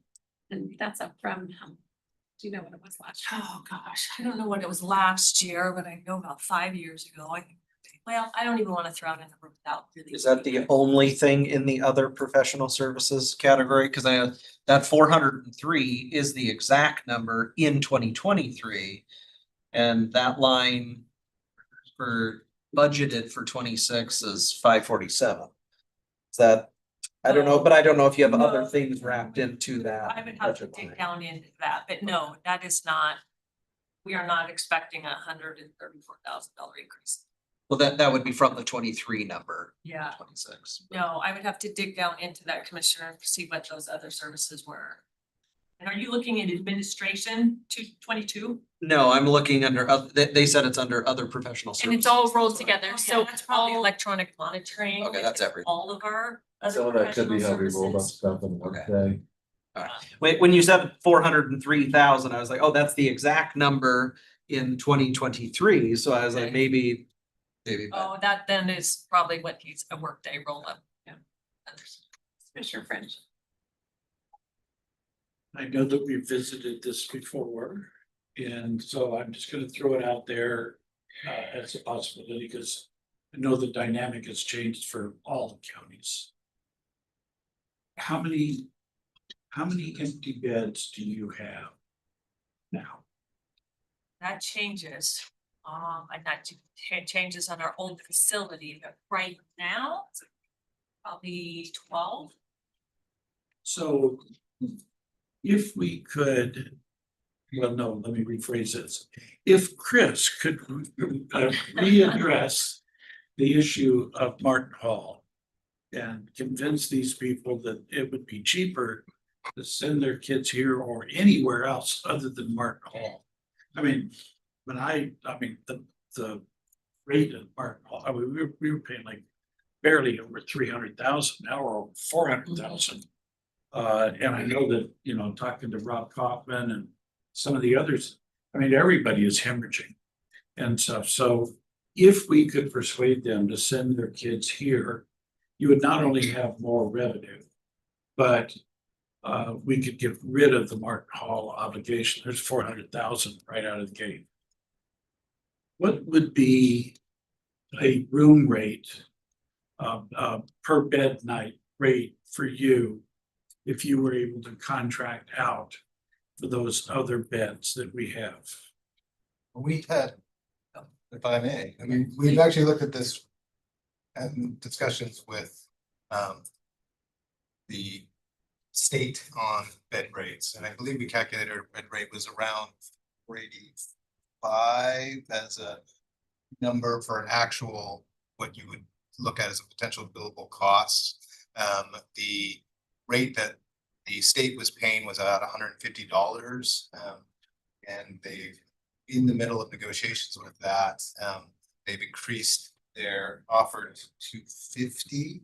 And we had basically Spokane County said, we're not gonna do it for less than 350 on the bridge, and then we'll work on the actual amount. Since we could actually look at an actual cost of close to 400 or so.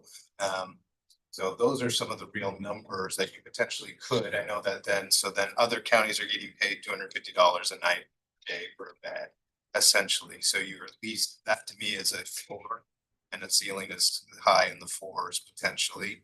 The biggest issue which we see for beds and availability, really a lot of it comes down to staffing. One part of it is beds themselves that are usable.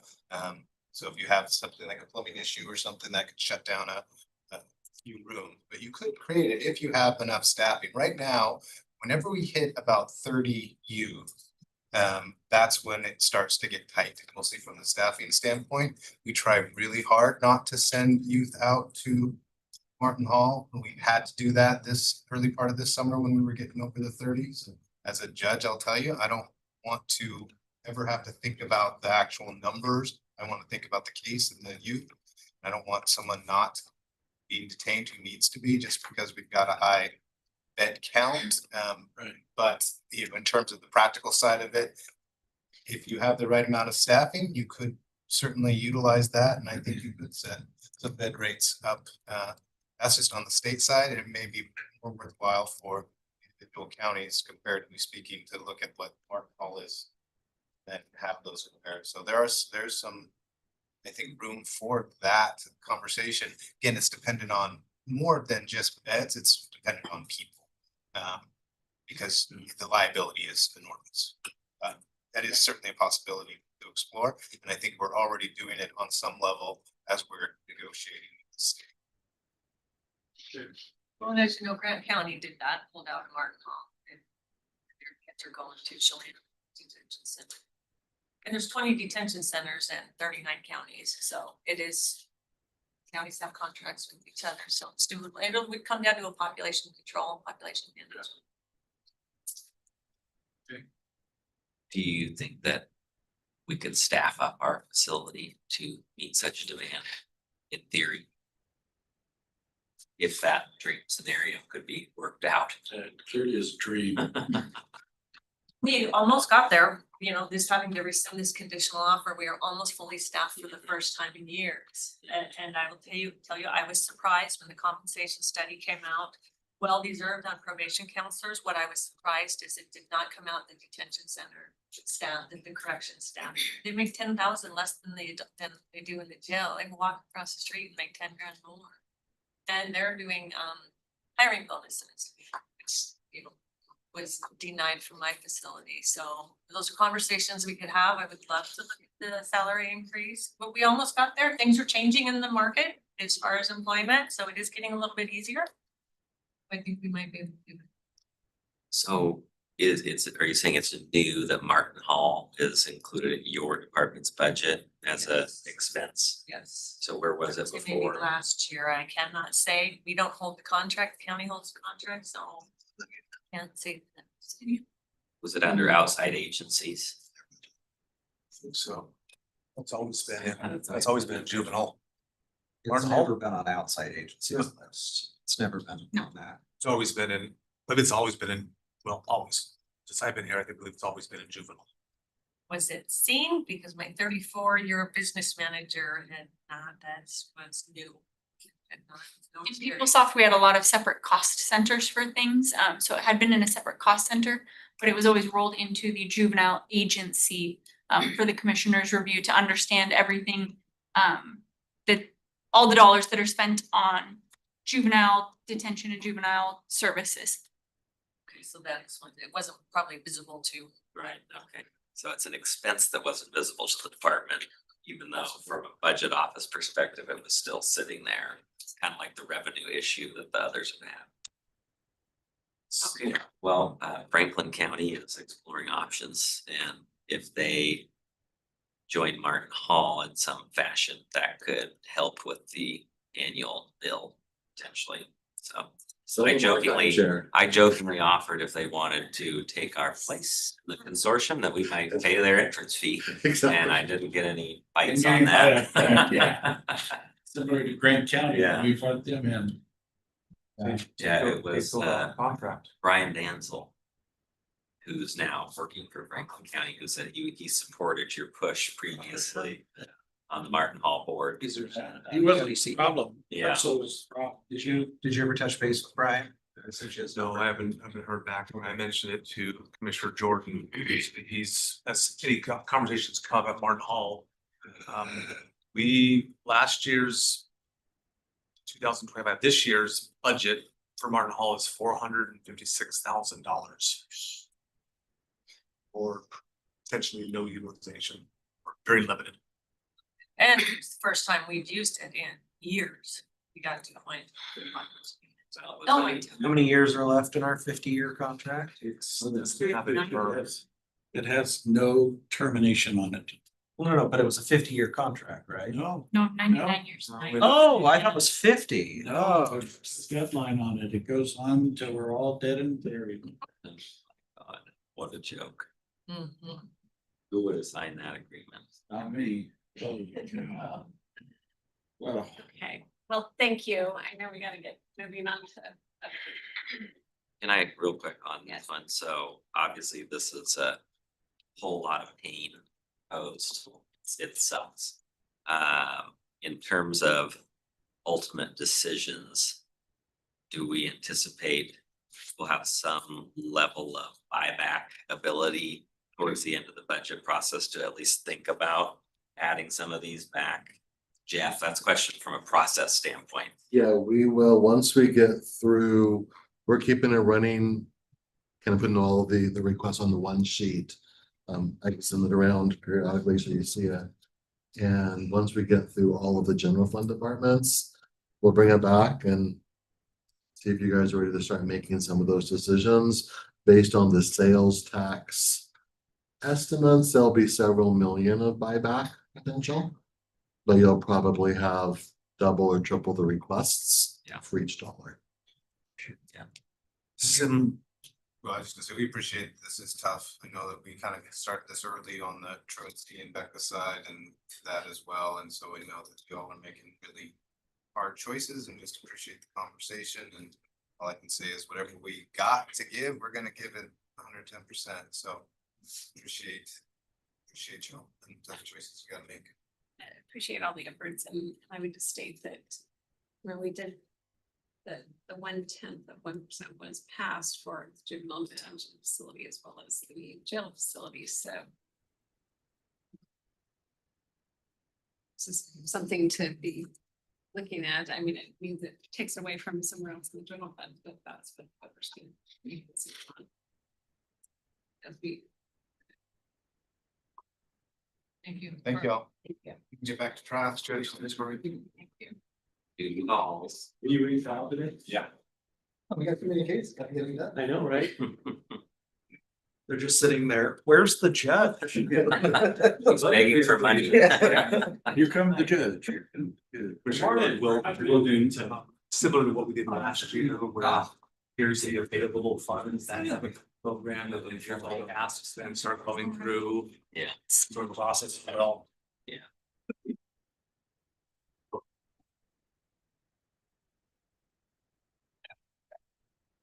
It's Bruce Kaufman.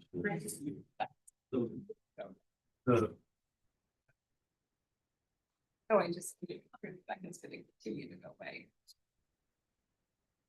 But it sounds like they watched the goal for killing Mark Hudson. And he's not running for the election. So in 27, that's the opportunity. It's really fun. One class, just using. He was the first one. It was somebody else from Steve. You asked me for a question. Service.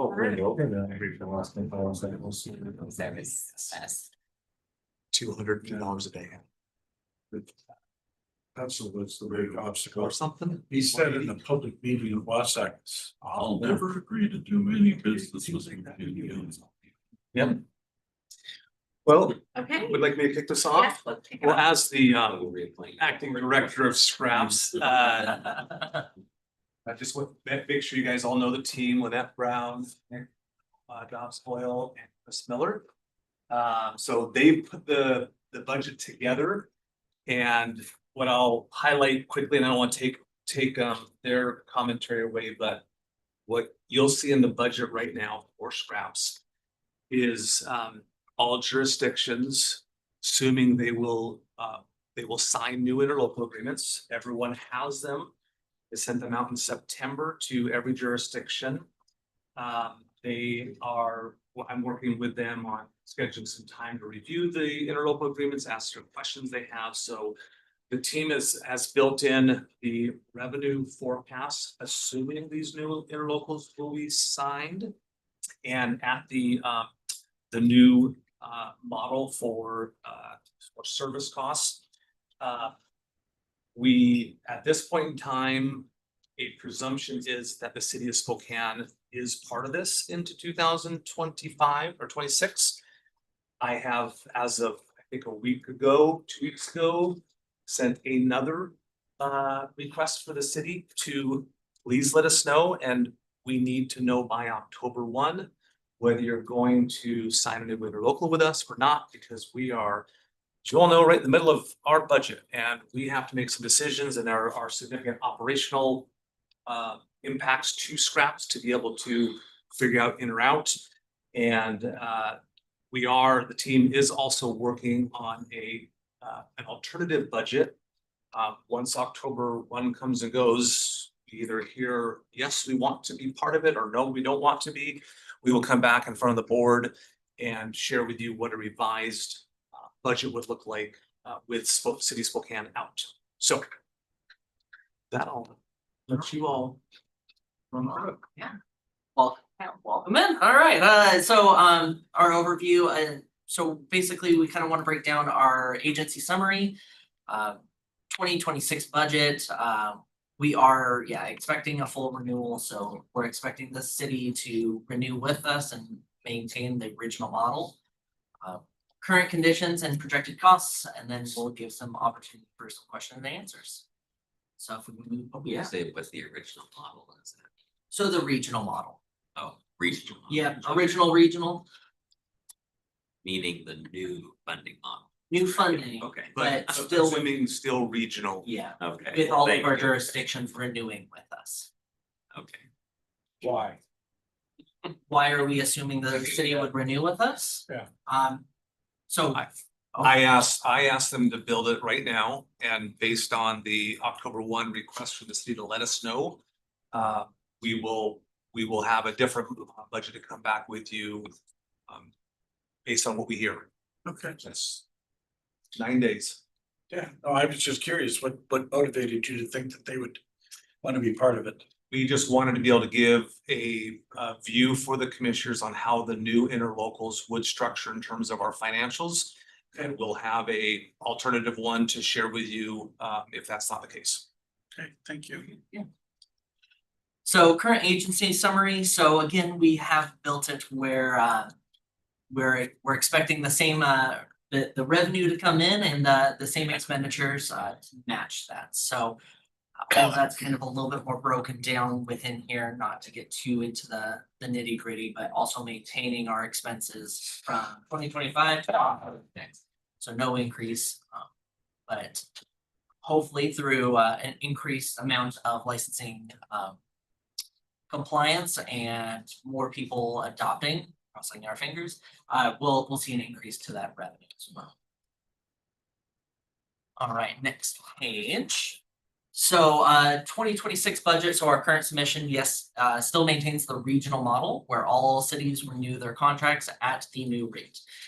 So again, possible updates, City of Spokane may choose not to renew with us. They are about 52% of our budget and services. So that alternative budget is still in the works.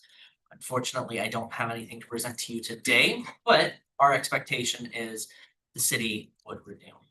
Other cities may choose not to renew as well. They are all being handed new interlocal agreements. Their contributions are still very important to us. but not as consequential as the cities. Cool, all right. Quick question, are the other cities being given the deadline? Yeah, October 1? well, I've asked them we're targeting November 1 to have all the interlocals signed so that they're up and running and we can start getting the new model implemented before the end of the year. And the valleys is a longer term. Yeah. They signed a 20-year Right. contract. 2034, theirs does not expire until, and we don't have the ability to change it, so that's on. The way that we've set up the new interlocal agreements is the county will absorb the delta in terms of the additional costs of services for the valley. That is not across any other jurisdiction. The congregation said, thank you, Mr. Milky. So actually, if we go to the next slide here, so we get kind of a current standing. So you will have the ILA current standings, so showcasing the expired, but also that Spokane Valley contract as well that was being discussed. Staffing, we are running with some vacancies to help in the event that we are moving forward with an alternate budget. Obviously, layoffs is not the direction we want to go, so we are running lean and mean. But that being said, shelter, clinic, office enforcement, and our special operations are all still very much running with our services. So those 8 vacancies, actually, it will be increasing by 1 senior shelter tech here shortly. We have great people that are highly sought after, so fortunately, she's gonna be moving on. But current staffing and ILA updates. All right.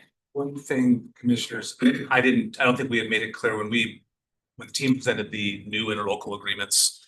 The methodology a couple of weeks ago, while it shows that majority of these interlocal agreements have expired, there are CPI provisions in the current agreement, so the rate wasn't the rate back since 2014. They've been increasing. Just, we know the model for assigning cost for services was not the correct model, but there was a CPI increase every single year in those ILAs. So on our next slide, there is some cost reduction efforts. So we have recently gone through an hours restructuring. We are open more hours to the public. So and then more days out of the week. So 6 days out of the week as compared to 5 as before. This has allowed us to assist more members of the public, allowing more animals out through redemptions, increased our ability to license and increase that. And then my team, the shelter team, was 2 different shifts. We are now running 1 shift, like again, lean and mean, and so everyone's supporting each other. The other side is our length of stay. Animals kept in kennels for long periods of time does cost the county money. And so what you are seeing is we are decreasing that by adoptions, transfers, and other methods to make sure that animals are staying in our kennels shorter times. And we're seeing some really good benefits out of that. An interesting thing too, the team had looked when they proposed our changes and they presented it to the advisory committee. And I would have thought that more of our activity would occur on weekends and evenings after work. And it's not the case. Most of the activity happens during, like, maybe when school's out from that noon to 4 or 2 to 4 range. So before they proposed it, they really did an activity study to look at where most of the members of the public are coming in and align the hours off of those, and then reduce the hours that very few members of the public are coming in. Is that fair? Right. Yeah. So it was an informed recommendation and hour change that was put in place. And that just went in place first part of September. I believe so, yes. Lovely. So Yeah, definitely reducing costs. Unfortunately, we also have to bring up some capital items coming down the road as well, things to consider. These aren't immediate needs, however, things that are coming down the pike, on the next slide, if you could please. So our crematorium is running out of date. It's the cement on the inside is starting to wear thin, so that is something that will need to be either mended or replaced. It is costly, but it is necessary to the organization and our contractual obligations. Our HVAC is definitely needed some update as well. Again, not anything entirely pressing, but within the next couple of years, likely something to consider. New office supplies, obviously photocopiers are being used, something that may be worn out, and then our animal flooring. It is constantly being cleaned. We use a hydrogen peroxide cleaner. It does wear out, but yeah, further down the road, not an immediate need. And once we get to the capital discussion with the commissioners, these will be included in that for consideration for next year's budget as well. And then our last slide is questions and answers. We're here to address where the money is and where the money's going and how we can't help provide some feedback.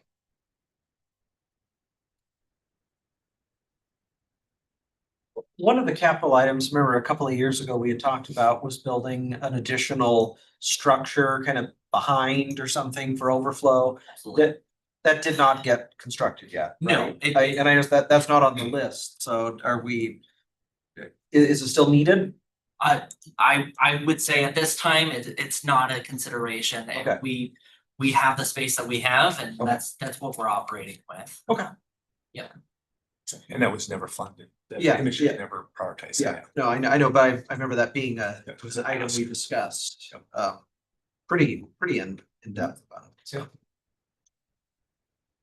City allows for pigs and goats and chickens and everything.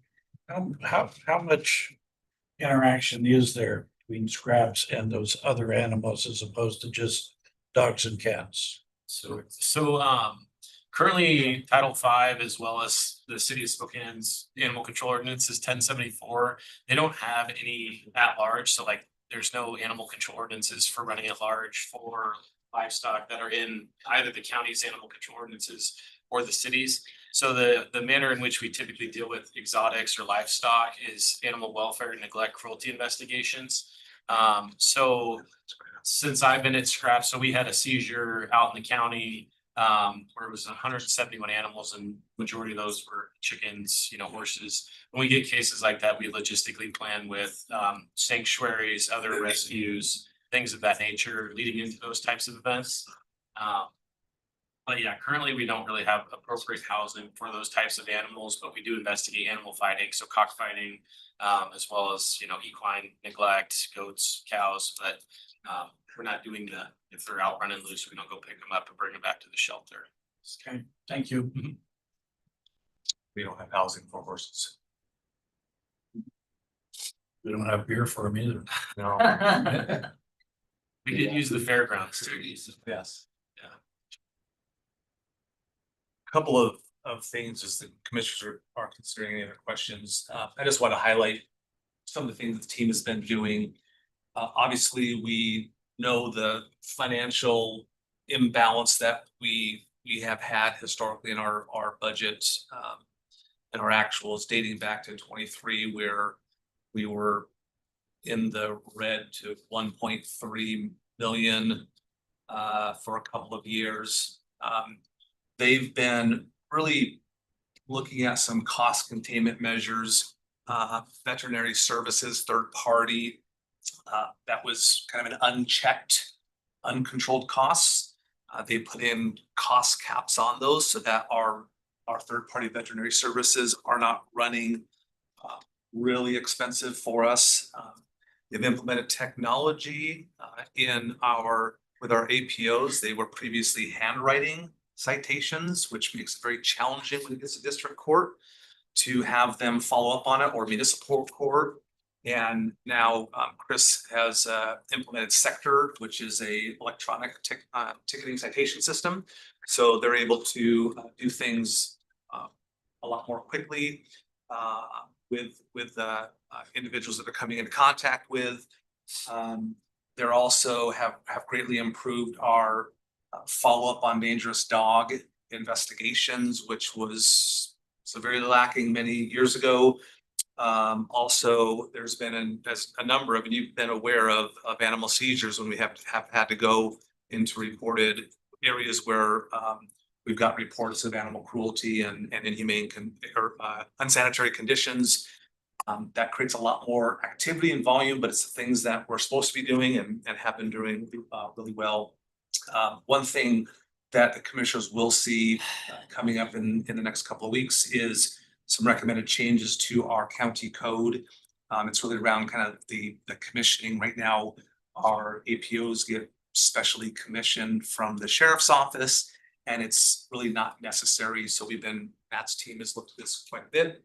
And so we'll have some recommended changes where it really gets the AP's roles and responsibilities as governed by the RCWs will be codified from the commissioners. So the commissioners will be setting forth the roles and responsibilities and really just adopting some of the RCWs. So it's just making it a little more administratively clear and less burdensome with that. So the team's been doing a great job looking at that and figuring out what additional training and certifications they need to have to do the services and whatnot that they need to do.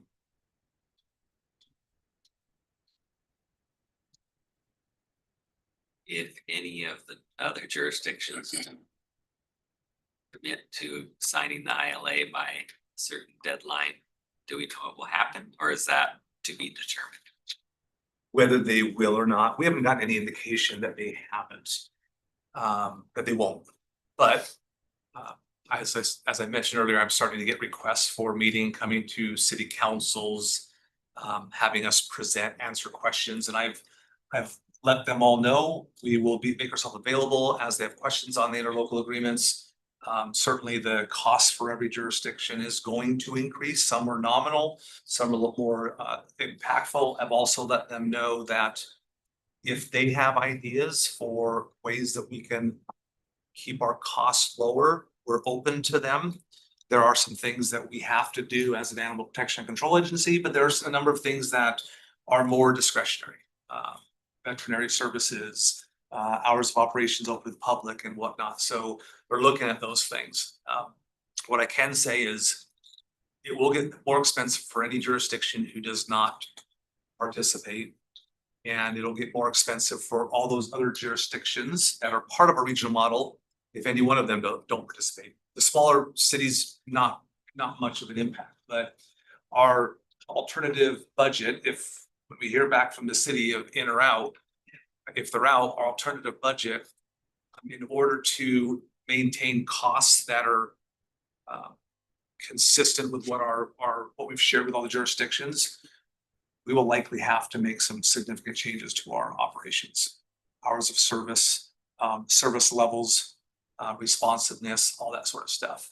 Because I would suspect that none of the other jurisdictions, the county included, are going to be able to absorb additional cost increases as a result of a loss of 52% of our activity. And it's not just the team's done a good job challenging me on these things. I've said, hey, 52% of our business goes away. We've got to cut our costs by 50%. Well, it's not that easy. You've got individuals, if you're providing supervision to 9 people, now it goes down to 5, you still have to provide supervision to 5 people. If the public expects us to be open for 6 days a week or whatnot, that requires us to have our animal service reps who are there to be able to meet and greet the public and introduce them to and help with the adoptions. If the number of animals that are in there would reduce, presumably we still have to care for them. So there's a lot of variables, and we'll share more of that with you with the alternative budget. 52% of the work goes away, but 52% of the funding doesn't. As of today, the city, if the city of Spokane were to re-up, they're paying less than 25% of the operations right now, aren't they? That would probably be correct. Yeah. So it's not a direct loss of 52% of the funding. It's a loss of about a quarter of the funding, but over half the work. So, and things would only get better proportionally with some of our smaller entities. So I mean, I don't think we're not gonna see a drop off of half the funding. We'll only see a drop of about a quarter of the funding. We could kind of right size the amount we're subsidizing if we wanted to bring it down to a 52% loss. But even if we brought down even just a little more to make it look better on the general fund of the county, we still don't have to see a 52% loss in scraps. Not for revenues, you're correct. Yeah, Our revenues, I think the city is around 600,000 today. It's about 750. Yeah, and they would be going more like to 1.6 million. Yeah, I think is what it is. 1.7, yeah. yeah, so, I mean, but that's if they say yes, they go, if they say no and walk away, but again, that's not, I mean, I don't know if we can look at it as a 52% revenue, like, cause they've never paid 52% of the costs. Right, and I was, more of my reference was onto the cost side, the 52% reduction in service calls, animals coming in, that sort of Yes. thing, because we've talked about, we can't just keep the same capacity. Correct. We can't operate at 100% capacity when half the volume would be possibly going away. Yeah. We have to make some adjustments in there. I know what you're saying, and I think it'll make, it's part of the way we want to do the alternative budget so that you all see kind of what it would look like with, or you know what it looks like with, what it would look like without. Yeah, I mean, but I mean, if you're seeing 52% of the work going away, but only 25% of the funding going away, I mean, that's a much better situation than 52% of the work and revenue going away, which isn't the case, so. Correct. So I look forward to seeing what happens in 8 days or 9 days, so we'll see. So if the jurisdictions don't respond by the deadline, are they on notice that their animals won't be accepted at a certain time, or is that a decision to be had? Well, I think that is a decision that certainly all of you need to be aware of and involved with, but I'm trying to, because we're all in budget season, they're all in budget season, that's why we want to get the ILAs out to them so that they had a chance to look at that and meet and ask us questions and share ideas, share thoughts, feedback, that sort of thing. So yeah, we're kind of in a really chicken and the egg situation right now with the way all of our interlocals are expired and a desire to stay regional by jurisdictions or not. See what happens. Yes. So, yes, one of the questions I have is because, prior to you being here, I mean, when I first came on and you came on, I mean, Scruffs was a enterprise fund. And then during COVID, things happened. And so I guess I would like to see in this budget, how much is being subsidized by the general fund. I mean, it looks like about 300,000. Yep, the 4.1 million in revenues less the 4.4 million in expenses. And then some of that's in the revenues is our portion.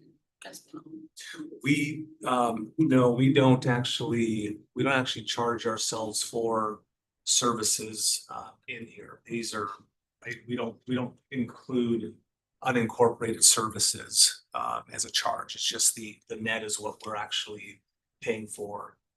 That service is the only piece that actually comes. Yeah, the debt service comes out of rate and comes over. Right, and we see that is the operating transfer and in 441. So that's what This goes out as well, yeah. goes out as the last two, so. I mean, ideally, that's what we're trying to set ourselves up for, is returning this back to an enterprise fund that it should be.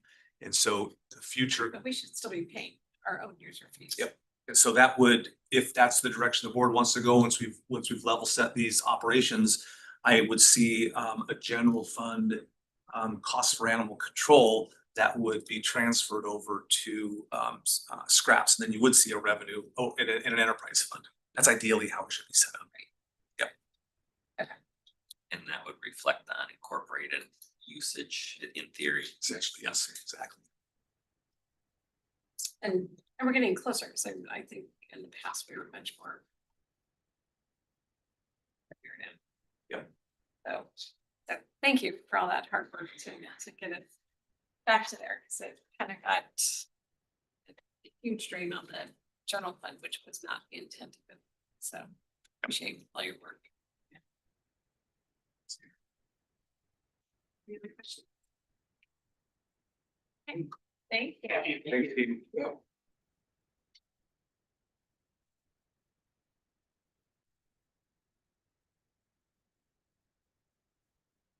We're ahead of schedule. What we've got, CFP. Victoria's here. Gina's gonna be on call in this area. Victoria's here. Let's just call it today.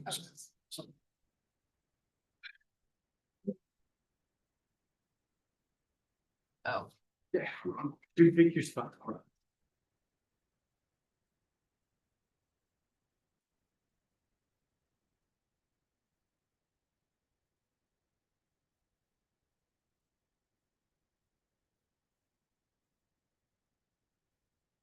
Good afternoon. Good afternoon. Thank you for coming and being for well ahead of schedule, so. Thanks for being ready to go. Thanks for having us. Just a reminder, it's been probably a year. This is Michelle Lee, who's our business manager. So if there's a numbers question I can't answer, hopefully she can. We're just gonna dive right in unless there's a question to start. Let's go. So just quick overview of our office. We have a total of 84 current, well, depends on how you look at it. That's a little tricky. 87 FTEs, but we also have 2 attorneys that are currently, as this board knows, doing some of the Becca work. That's going to end in October, at least as of right now. And so we expect them to take caseloads starting November 1st. And so we're going to move those into 2 spots of the 3 vacancies we currently have. So that was be the plan for those 2. And then we would still have 1 additional vacancy. So we actually have 86, I guess, employees, but the county's not funding those 2 positions until November 1st. Okay, I'm gonna just ask a quick question on with the Becca. Do you have any other positions that are funded out of Becca? Because I'm highly doubtful that we're gonna get any additional, I mean, I think all the Becca funding. Yeah, no, I don't know that there is. My understanding is there might be some money that Victoria Juvenile might not be using. And so there was some discussion if we could keep an attorney on for a longer period of time past the end of October. So there's been ongoing discussions about that. Those discussions are still taking place. Commissioner, so, but yes, no, that's my understanding. Doesn't the legislature is that they may be trying to cut the entire thing. Oh, So, Next biennium. yeah, no, next session. Oh, I didn't wait till The rest. biennium to do it. Oh. No, there's a couple of people just wanna have it go away. They don't, yeah, so. That's what I'm hearing. So, Same thing. So it's Yeah. like, so I think that funding is, we gotta be realistic as to what that funding is gonna, where it will be in the future. No, that makes sense. And just to clarify, those positions I'm talking about are attorney positions. We are fully staffed when it comes to support staff. Go to the next slide. My apologies for the typo. Should obviously read 2026 target budget. Many times I proofread something, still manage to miss it.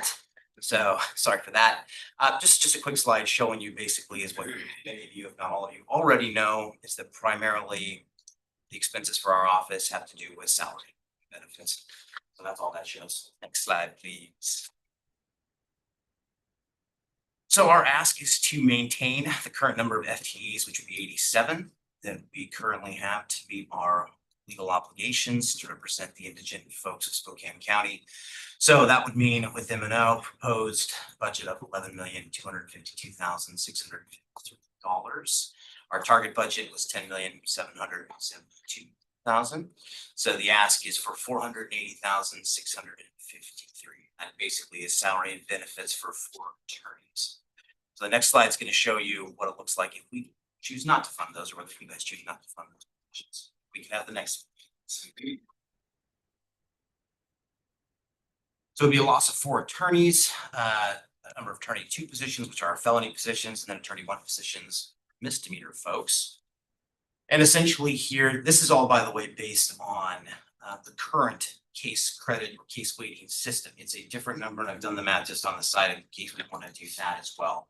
So, and because it changes the number of cases that would need to be sent out, obviously. So under this particular format, it would be 406 misdemeanor cases that would need to go somewhere. So in this scenario, I simply said, well, what if they all go to contract attorneys, private counsel that we have contracts with? And those are the current rates. So for misdemeanors, it'd be $1,200 per case, 406 cases. For the felonies, it'd be about 170, and again, that's the weighted number. Because under the Supreme Court standard, as all of you know, it's 150 would be the max, so it'd be closer to 300 felony cases for two positions. Also, a number of those would have to be Class A's. Those are paid differently, which is why I've separated that out. Basically, after the first 20 hours, so it's $1,800 for the first 20 hours, and it's $110 every hour after that for the Class A work.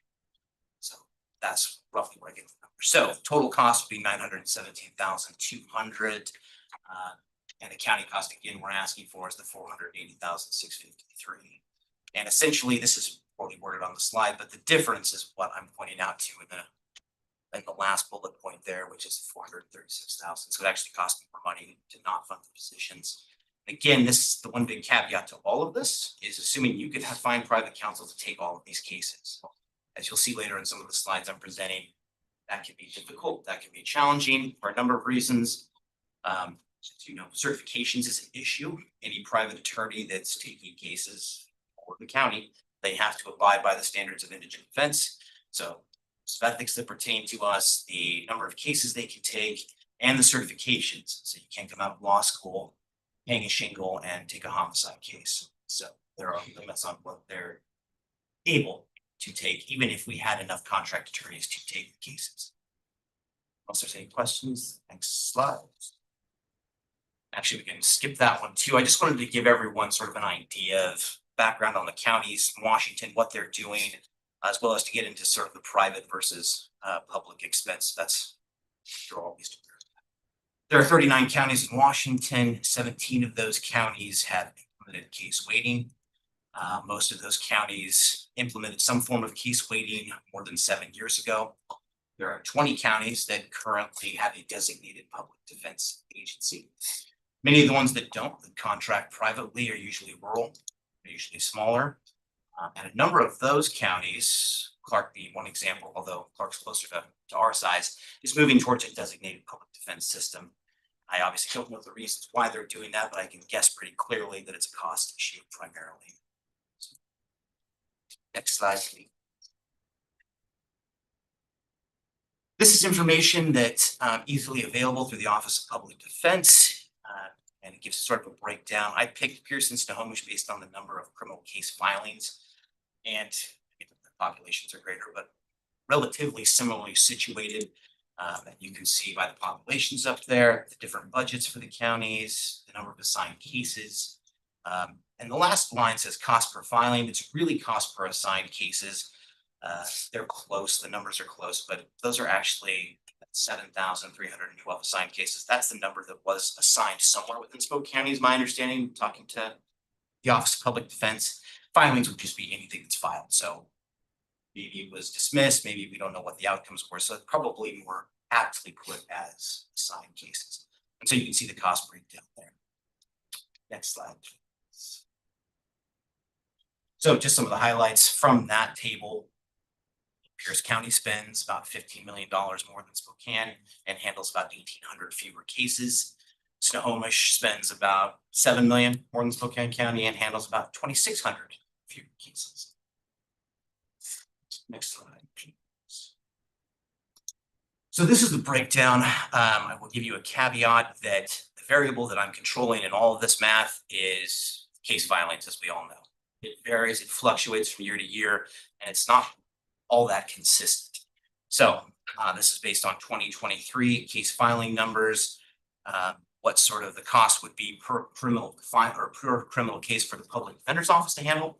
So under the Supreme Court order, essentially around 870, but there's a range there. It's honestly between about 870 and about 970, depending on, again, the variables you control, the number of attorneys, et cetera. With the case weighting system or the WSBA standards, there is a slight increase, but not much. Again, closer to about $900, but that ranges to about $980 990, somewhere there. Still substantially less than private counsel under contract with us, and as you'll see later on, substantially less than private counsel at their going market rate for these kinds of cases. The capacity part of the table is just kind of what we can handle in general based on the Supreme Court orders, the 2023 numbers. What is the number of attorneys we have, and then how many cases we can handle on the felony side? It's about 3,000. On the misdemeanor side, it's about 7,600. Total capacity about 10,600. So then again, it changes if you do a weighting system, and then those numbers are there. So you have some questions about that? Next slide. Can you, Oh, sure. can you clarify one more time what the two bars are showing? What's the difference? The Supreme Court versus WSBA? Sure. Is that So the difference? So a reminder on the Supreme Court standards, right? So let's just use felonies, for example. In my head. So the maximum number of cases per attorney for a rolling 12-month period is 150. The Supreme Court standard, and one case is one case, right? So there's no weighting at all. Shoplifting third is the same as a homicide. That's what it is. There's your count. You can only assign about 12 cases per month to the attorney, which doesn't include, by the way, as you know, Commissioner, the cases they already have. That's just what we can assign for the next 12. So it's not just the cases they're working other cases they already have as well. Just to clarify. So the 2023 is really the Supreme Court order. It's been in place since 2012, 2013. Case to case, that's those numbers. If you move to the WSBA standards, that's the weighting system. That's the case credit system. It tweaks those numbers, obviously, because a homicide is, worth 7, let's say. I think that's right. Whereas a shoplifting would be 1.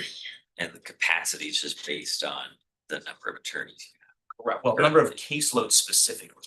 Some of our supervisors are required to only take a half caseload per the standards. And so those numbers, the math I did, I actually reduced. It's not the number of attorneys, it's the number of caseloads. So that you get Caseload the- equivalent people or something like that. Correct. You can get a more accurate number of what the. Okay. Next slide, please. Quick breakdown. This is 2024 numbers, by the way. So we went through our case assignments and our case management system and pulled out sort of a breakdown in cases, specifically felonies in this case. How many homicide cases we assigned at the committee's office, how many sex offense cases, general class A's, general class B's, general class C's, the totals you see there. And then we did the same thing based on the credit system, but also wanted to tell you, give you an overview of what the percentage looks like on what kind of cases we handle and how many. So obviously we only handle 28 homicide cases out of the basically 3,300 cases assigned within the office. Is only about 1% or a little less than that. So that's kind of the breakdown of types of cases, at least in 2024. But again, that's the variable I can't fully control. That's the variable, the unknown we don't know, and it fluctuates. Next slide, please.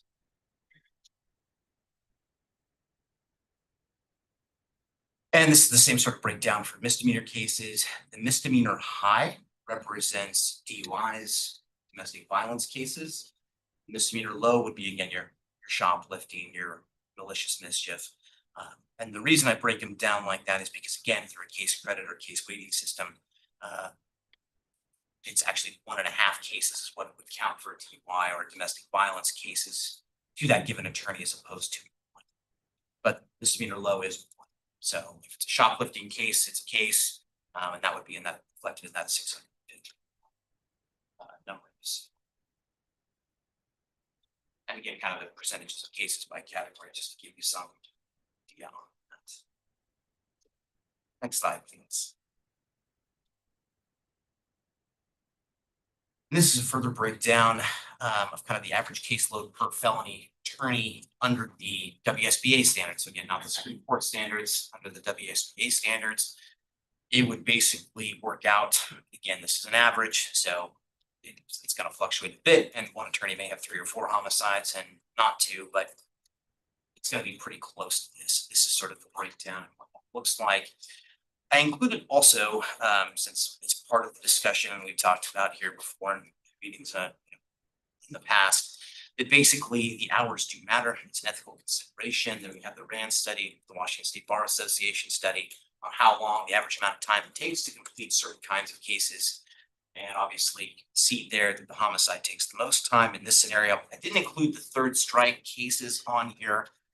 One, it was difficult to determine through PD Man, our case management system, which ones were actually third strike. The reason for that is a third strike case could be a class B violent felony, could be an assault 2. And there's a number of those, and that could also not be a third strike case. It's difficult to get that information. So in order for to give you guys the overview, broke it down this way without that information, but wanted to make you aware that that would be part of the equation to take into account as well. So again, 248 hours for a homicide case on average. If you get 2 of those a year, that equates to about 496 hours. And if you go through and do the math appropriately, it's about 2,080 hours in a year if you're working 40 hours a week, and that's no vacation time. And total hours under the WSBA standards and the weighting system amounts to more than double that. So just to give you some idea of that. Now, is every case going to be that long? No. Some cases are going to resolve quicker than that. Private counsel may substitute in, but it does give you some idea of the workload of what we need to do ethically to be well, one compliant there, but also to be constitutionally effective.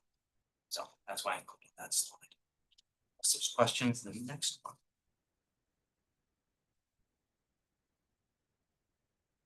And actually, we can skip that one as well. This just gives you a further breakdown. We currently have 9 attorneys that are under contract with Spokane County to take conflict cases. They have the same caseload standards as we do. They have the same certification requirements that we do.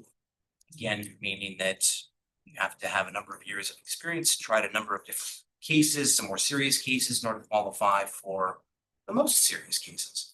We currently have 4 attorneys that are qualified to accept Class A offenses, but unfortunately only 3 that are actually taking cases at the moment. So it doesn't leave a lot of options as far as where do these cases go? If our office, if CFT, if we can't take these cases, where do they go? Well, unfortunately, we don't have a lot of options. So it gives you that rundown. Next slide, please. I was just gonna clarify, these are 9 attorneys that were contracted with us outside. Correct, Commissioner, yes, and to clarify a little further, a number of them can take all kinds of different cases from class A felonies and homicides all the way to misdemeanors, juvenile cases, and some do. And some will just take juvenile cases, some will just take misdemeanor cases. But the bigger point, because it's harder to find the ones that are the most qualified, as we've had conversations over the years many times on that subject, because of the certifications, that's where we're hurting the most. That's where we've always been hurting the most. And so that's why I shared that, but so question. Next slide. This just breaks down current contract situation. You guys probably already know all of this, but I thought it might be a good refresher. Again, it's $1,800 for the first 20 hours on Class A. It's $110 an hour after the first 20. And with all of the different requirements now on private criminal, well, all criminal defense attorneys, which are body cam, are experts involved, cell phone extraction, DNA, collateral consequences of different offenses, the time or amount of time it takes to handle individual representation on this level has increased dramatically, which means the cost has increased dramatically, especially for cases sent to private counsel contract, at least under the Class A option. The other ones are flat rates. Class B is 1,800, Class C is 1,800, misdemeanors are 12, and juvenile are also 12. So this is just the conflict contract. Next slide, please. Good question. Sure. So for felony A, it's 1,800 flat rate plus the 110 an hour if it ends up going additional hours. More than 20 hours. Yep, so the 1,800 is for the first 20 hours. Okay. Thank you. And then the other ones, there's no accounting for hours. It's just a flat rate. Correct. Okay. Yep, whatever it takes to resolve the case is what it takes to resolve the case. Okay. So this slide here, and it's I use actual in quotes, just so that I can talk about it a little bit. So obviously, I know you guys know this, but I think it's bears refreshing because it's not necessarily common sense. Is that we have certain cases that have a number of co-defendants, for example. Those cases can't all be handled by my office. If we need to go to counsel of defense, if we then go also to, on a number of occasions, if we have more than 2 defendants, they're gonna need to go elsewhere. They gotta go to private counsel that we have contracts with. And we consider those in quotes, actual conflicts, but it's still an actual conflict in my mind under RPC 1.7 if you can't take a case because it's detrimental to your current clients that you have. It's still a conflict. So either whether you call it overflow or an actual conflict, I just wanted to make that sort of distinction, even though in my mind they're the same thing. This table breaks down the numbers from the PD's office, CFD, the city, and private attorneys. And again, I think these are all 2024 numbers. I should have probably listed on there. They are. My apologies. And so you can kind of see the cases handled. I would keep in mind both for CFD and for us, 2024 was a volatile year. There was a lot of turnover. So it does affect how you assign the cases. If you lose somebody, does it count as a case if you reassign it or not? I think reasonable minds can differ on that, but it would affect the numbers and skew them one way or the other depending. But here they are anyway. You kind of get at least an overview of the number of cases we take.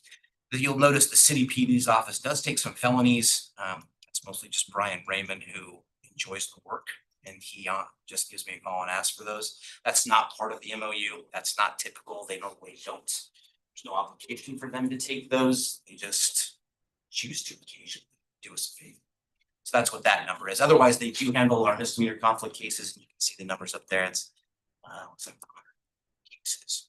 And then you can see the ones that were sent out to private attorneys. And that's questions about that. Okay, next slide, please. If the private bar is not under contract with us, the costs go up substantially and quickly. I'm sure everybody knows that, but I thought I'd give you some breakdown of what we think that looks like. So about the last month, various members of our staff have been reaching out to the private bar. Some of the attorneys they've contacted have been on our contract list, which obviously makes sense. What's your private rate for a homicide? What's your private rate for a Class C felony or a DUI? We've also reached out to folks that we don't have contracts with. And unfortunately, the sample size is not as large as I would like. But we did have, I believe it was 5 or 6 responses. And so I gave you ranges on what they charge, the low end and the high end. So you can see for a homicide case, for example, the average low end was about 20 and the average high end was about $100,000. And then you can go on down the list and see what they charge all the way down to the gross misdemeanor. DUI and DV cases seem to range from about $3,500 to about $5,000. So we're getting some more information. As we get that, I can update everyone if you're interested, because that information is ongoing and it's coming. So next slide, please. Just a clarification there. So the contract rate that we have now is what's currently under contract. You're saying just from inquiring with other private attorneys, these are prices that you're hearing out there in the market. Is that kind of summarizing the two? Yes, Commissioner, I mean, that's correct. And part of the reason for doing that, and hopefully you find it valuable, is there's always been this conversation for as long as 20 years I've been working in the county. Does it make more sense from a cost perspective to privatize, or does it make more sense to have our own designated public defender's office and counsel for defense and do it that way?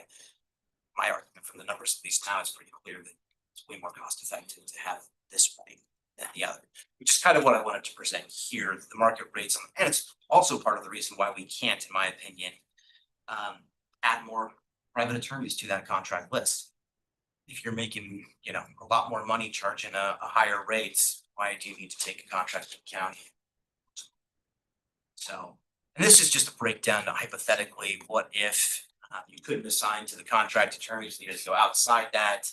What would it look like? I mean, it's obviously absurd if that would be a normal caseload for one of my felony attorneys, one of my felony senior attorneys, I should say, because the homicide case is on there. But yeah, it'd be cost about $775,000. And that's the low end of the rates I showed you. That's not the high. Next slide. I also wanted to give you everyone an update on what we've been doing with the bar standards versus the Supreme Court. How are we best using county resources to deal with that? And I think somebody probably already know, but I think it's worth a recap. We formerly had 2 designated first appearance attorneys. They have now moved into caseloads. We've moved 2 misdemeanor attorneys from those caseloads to felony work. We've also, thanks to the board and the executive committee, have permission to fill the one vacancy that we're not leaving for the Becca folks that are coming in November, which would also then put another individual into felonies. Felonies where we have the most need, given the bar, given the case waiting. That's where our resources need to go, and we're still able to cover the misdemeanor side of things without reallocating these resources. I suppose that's important to mention as well. Again, the Becca attorneys will move into caseloads. One will move to felonies, one will move to misdemeanors. Myself and my chief deputy Matt Hargett are taking third strike and homicide cases that have the highest number of weights. We've always done that, but we're being more diligent about it now than we were before, so we can make sure that as many cases handled as possible. Next slide. Please. And this just to continue that, we're also doing a number of other things to make sure that the attorneys are not only compliant ethically, but as we mentioned, based on experience, training, and maybe just the caseload or types of cases you've gotten recently, you might be able to take another one or another two, depending on your situation. So it requires individual conversations with those folks. It's also going to require, as the board knows, timekeeping. We're going to start keeping that data. We have, for the last 3 months, through a few attorney volunteers, done some trial work with an app called Talk. We're gonna have some further conversations. Mr. Sparber and I are working on that. And we're working with Counsel for Defense as well on that and try to figure out maybe the best way for us to track the time. From my perspective right now, and this is also in consultation with CFD and with many folks around the state, what we really are going to try to track is the RPC related data and information.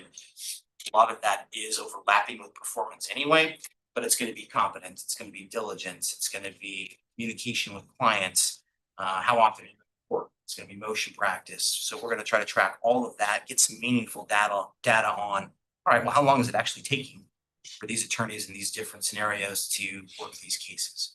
Does it seem to match the RAND standard, the bar standard? What are we looking at there? So that should be implemented shortly as well. Next slide. This has been ongoing for, well, as long as I've been in this position, but it's heated up recently. Victoria and I have been in conversations with Preston over the years about a number of different scenarios. One is pre-filing diversion cases. Obviously, if it's not filed, you don't have to assign it. So that would be a game changer in my opinion. It's something we're working with the state on. Also, oftentimes we represent a client, they may pick up another case, or perhaps there was an older case that the investigation just finished and it was just referred to the prosecutor's office. Oftentimes, at least in the past, prosecutor's office has held those cases, not actually filed them, and then sometimes we can resolve those cases with the case that has been assigned. And again, it would have saved us from having to assign a case, but I will say there is time sometimes built into that, and ethically there may be a problem depending on what the scenario is and what kind of case it is. You may have to review police reports and have a conversation with the client about that, so there may be some work built into that as well. Working on that. Also, another conversation is district court ECR. I think for a lot of reasons, ECR doesn't really work in Superior Court. Part of the reason it ended, but I still think it could work in district court potentially. So we're working on that as well. Also, in January, OPD has graciously agreed to provide us with additional funding. I believe last year we received about $155,000. That sound right? And OPD grants, we are expected to get a distribution of closer to over $1,050,000 roughly in January. So with that money, we're hoping to hire 5 new attorneys. There would be 4 potentially, at least that's my proposal, into our office, and 1 would go to CFD to do juvenile work, as we're in need there as well. But with those additional attorneys, help out a lot and cover the cases I think we need to cover. Also, as we've talked about before, but worth mentioning again, there are certain clawback provisions and policies that we've instituted. For example, if you're assigned a case and 2 weeks later, private counsel comes on board, okay, well, how much work did you do? Let's then reduce whatever that weight was, and maybe it's nothing. Maybe you didn't do anything and you didn't meet with your client, and all right, it doesn't even count as anything, then that case is out. It doesn't count as an assignment. You can take the case. So we're looking at that. Show cause cases also, they used to count as a case. Now they're a third. So that's helpful to some extent. We still need, and the reason I put it on there, the trial certifications. It's required by the standards of indigent defense. It's the only way we get people qualified to take the most serious cases is they have to be part of a trial. So oftentimes that means they have to take an extra case, and sometimes it can be the full weight, depending on the scenario, right? So that's a case by case basis to be determined. We used to be a little bit freer with that. If you thought you were in a good position, you could just jump on a case with someone else. I can't speak for counsel for defense, but for now, that's not what we're doing. If it's for certification purposes in our office, okay, we have to do it because we need folks certified to take these cases. If you're not certified, you can't take a case anymore. So we've got to do that, but we also need to limit that because we're trying to take as many cases as we possibly can. Colin, you said that ECR doesn't work in Superior Court. Can you share why? I'll give you my opinion why, Scott. You'd have to ask others if they agree with that assessment first, but I thought there was some benefit to the in custody docket, but it was problematic. So part of the benefit to the in custody part of it was, all right, would offer a chance to reduce the jail population quickly. Clients of ours could possibly take a credit for time served type of plea agreement and get out of jail pretty quick, right? That was the advantage to it. The downside of that is there was a lot of cases where, at least in my opinion, where people were entering guilty pleas that never should have. Charges either should have been filed. The evidence was incredibly weak or non-existent in some cases. And I felt like really constitutionally effective due process wasn't being done for those. So there was some concern about that, at least from my perspective. The out of custody ECR docket, I think worked for a time. You have to have the right folks in there. They need to be experienced on both sides. You got to have an experienced prosecutor. You have to also have an experienced public defender. You have to assess the issues in the case from the public defense side very, very quickly. Read through the discovery, talk to your client, inform them on all the defenses that may be available, and then decide, okay, yeah, but so the trial looks like this. The agreement, the offer is this. Here's the advantage of that. Here's the disadvantage of that. Here's the advantage of this. Here's the disadvantage of this. And all of that be done pretty quickly. Over the years, I think it, and mostly because of staffing issues, I think we had to go away from that on my side for sure. And I would argue on the state side as well, but I'm sure Preston can add more to that. And when you don't get the right folks in there, then it just moves right from there to a trial docket anyway. And it actually, all it did was delay the matter. So we would have out of custody cases on the ECR docket just go on for way too long, year and a half for, that's not a early case resolution, obviously. So I think it broke down. I think there is a way potentially, Scott, it might work. But again, with the caseload standards and requirements, that gets tricky too. But district court, if you instead file all the case weight and all the more serious stuff is, if you just direct file in district court, avoid that felony case assignment, that seems much more good. Case down there, we're well within standards right now. I think it's a better option, but I'm open to Superior Court. I mean, I'm not the attorney, I'm not the experts like you guys are. I understand and agree if you need to have veteran attorneys on both sides to make it effective, but if the idea behind ECR is to allow the person charged with the crime to have a choice by not having that available to them, then I mean, regardless of what you think or regardless of what the prosecutor thinks, if the person being charged with a crime wants to plead to something more quickly to allow it to be resolved, it seems like that should be an option available. To be clear, it still is, right? So if everyone's doing what they're supposed to be doing, you're having that contact with your client immediately, you're talking about the case, you have at the very least a PC affidavit, which is a short summary of the police report. You can review that quickly with them. Perhaps the prosecutor's already offered you a quick, plea deal. Sometimes we get an offer of arraignment. It's not the norm, but it does happen, right? And if you've got a case that client wants to resolve quickly, you can reach out to the state and say, hey, here we are, not much history, or here's the scenario, or actually we think we have the defense. We would have bypassed all that. We just want to resolve it quickly. Are you up for that?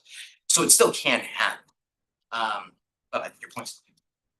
So is ECR, this is just my understanding, it may not be right or not, but for all intents and purposes, I've been told that ECR is non-existent today for courts. Maybe it's just Superior Court. So if it's available, it kind of conversation for maybe a different day, but I think it's something that we should, as a county, be exploring more if we have the right attorneys assigned to it. Speed of justice and all that sort of stuff. Not to mention all the other impacts it has on the system holistically, right? So I do think it's worthy of another conversation, find out why it didn't work or why it's perceived to have not worked or reality didn't work and what would need to take place, what should take place to bring it back into play, make it be effective for the people charged with the crime and with the system as a whole. Yeah.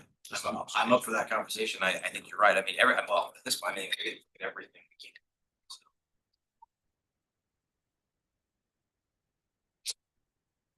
But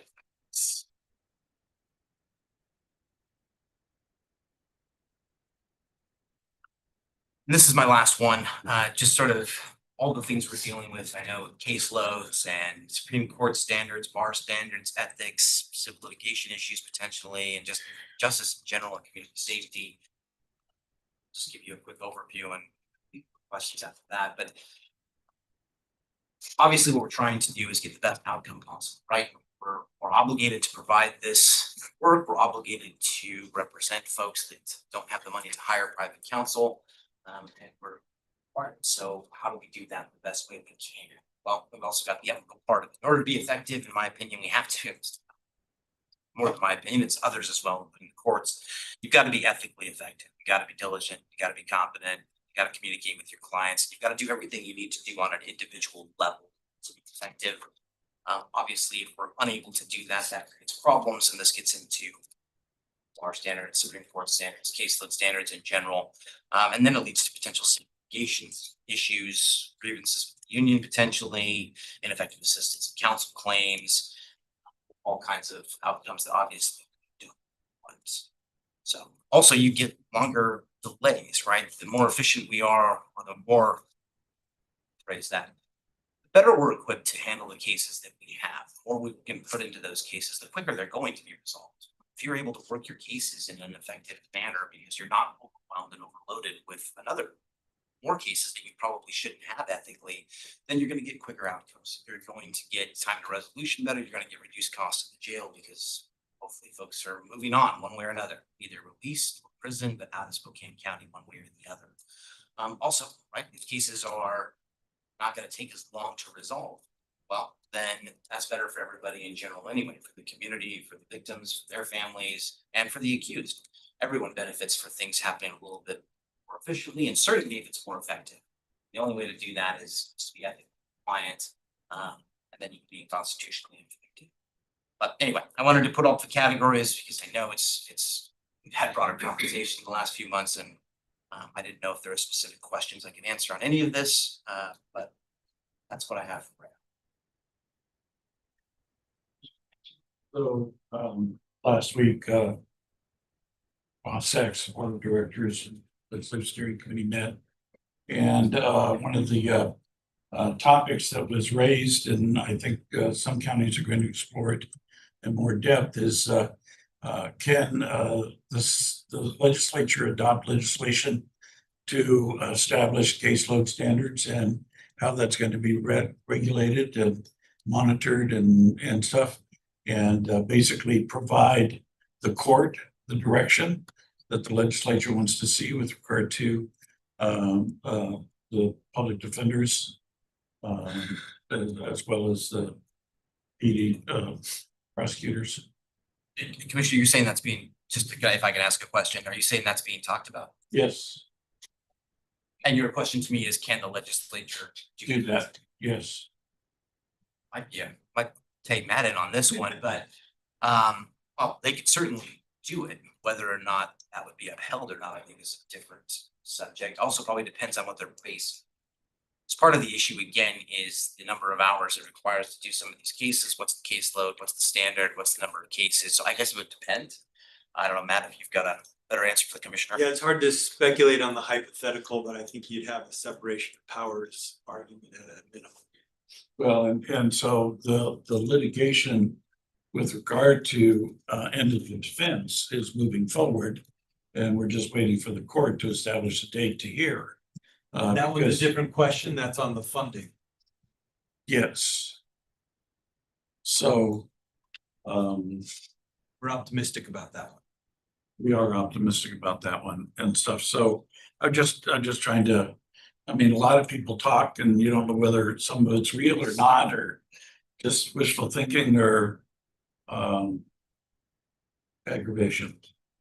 Well, there was a bill, Commissioner, as you might know from spring of this year. That was in front of the legislator that would basically have the state pay for about 50% of public defense costs. That didn't go through. No, but what did, so then the additional funding that you guys are getting, so you're using that in addition to your budget for last year, not supplement budget from last year. Correct, and I probably should have clarified that, so thank you, Commissioner. Yeah, so it has non-supplanting language in the grant, meaning we can't use those funds for current staff, current technology, current whatever. We have to use that to improve public defense going forward. So for us, that would mean additional terms, Which is just interesting, the state. I mean, it's like they're still trying to shirk their duties. It's like they're trying to shore it up, but yet still put the burden on the counties. Yes, So that's an attempt for them to show the court that they're trying. That's what that is telling me. One question I had in all the statistics you gave to start with is, of the filings, my question is, what's the total filings that are happening in each of those jurisdictions versus just that are going to the public defense? Because it seems like we have a disproportionate amount of our filings are going to public defense, and it's just, I mean, that's not your choice or any of that, but I'd be curious as to what that is with the other counties. That's interesting. I can see what I can do to find that out.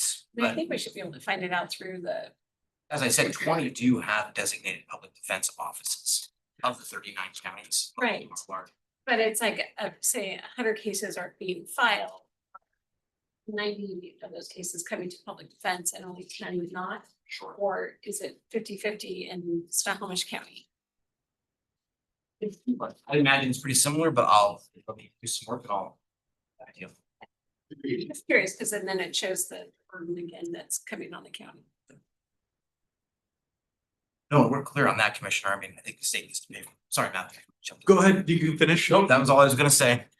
You mentioned 17 of the counties have adopted case weighting. Most of those 17 done it years ago. Yeah. Do you know how many of those 17 adopted the current WSBA case weighting? I can get that to you for sure. I have a decent idea. I think it's King County, us at the moment. I think Snohomish, double check, and then I also heard Kittitas, I can confirm. So I'm not 100% on that. I think 4 total to answer your question, man. That's kind of what I don't know which one specifically, other than I think King and Snohomish have it in their code that upon the, Where it's kind of automatic. yes, it's automatic from when the bar association puts theirs out. They don't wait for this state Supreme Court. So it's county dependent as to what they have in their code. Yeah, and that's the rest of those counties have different variations. They're similar, different weights, but they're varied. And OPD has that information, by the way, if you're interested. Like I said. Yes, I think we're looking for that. We're curious to see it anyway. And then I think, for me, we know from Council of Defense mid-month, we have the letter that we talked about, but Judge this morning when she was in saying that she'd gotten the letter early in September. Yeah, and there's quite a few reasons for that, Commissioner. A couple things. One is we have one person that's currently on administrative leave that normally take felony cases. My understanding from Council for Defense is they had someone on leave in August and had someone resign in August. So there's basically 3 folks on taking felony casework. So when you get that, then the cases usually we fill up quicker. Also, again, it depends on the one variable we can't control, and that's filings from the state, right? So every month is a little bit different. I can tell you this last month, what's going on is all of a sudden a number of sex offenses were filed all at one time. And those are, and I don't really have an answer for you before you ask. I don't know if there was a sting operation that I'm not aware of. I don't know. But anyway, that filled us up pretty quickly. Also, we are prioritizing in custody folks. So it's a delay on the out and not the in. So there's still room for assignment. We send that out and say for the out of custody folks. And it's also something that then goes in the court file. So there's no ambiguity about And the judge did give you guys credit for helping with the 72-hour. Oh, the new arraignments. Yeah, that's been another challenge. Yeah. rolled out, so they appreciated the work that you guys were doing. So she did give you kudos. I appreciate that. Just letting you know. That's great. I'll take that anytime I can. So in a situation like that where you send out the letter, we've hit our max for this month for whatever reason. Are we conflicting those cases out for the rest of the month? And if not, why not? Well, one is, I don't know that we could conflict out those numbers and have people willing and able to take them. Given the 9 attorneys that are really limited, again, on the felony side of thing, that's where this is really happening. As I think the slide indicated, we only have 3 people taking those cases. So no is the short answer. What we're doing is, it's a rolling 12-month period, Matt. So we are delaying the assignment of that case. It's usually about a week to 2 weeks into the next month, and then the first one in is the first one assigned. So it's usually, that's the delay on out of custody folks. There hasn't been any delay to my knowledge on the ins at all. They're immediately assigned as soon as we get the application for pretrial services.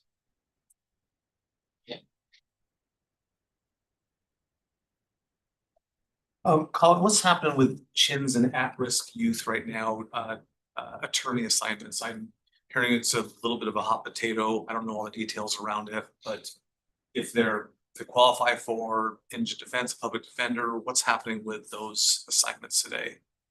As of right now, we still have 2 folks that are handling those cases. So in addition to the BECA work that those 2 attorneys did, they do the at-risk youth and chins as well.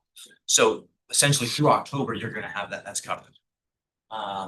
There was some conversation about whether or not we could continue that on a little bit further with some funds perhaps from Victoria's department. I don't think that's going to be feasible.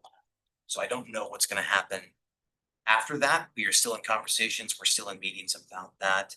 My understanding, and bear with me, and I've never done that kind of work, so you guys take what I'm about to say with a grain of salt, but my understanding is the court can appoint, but we're not required to represent.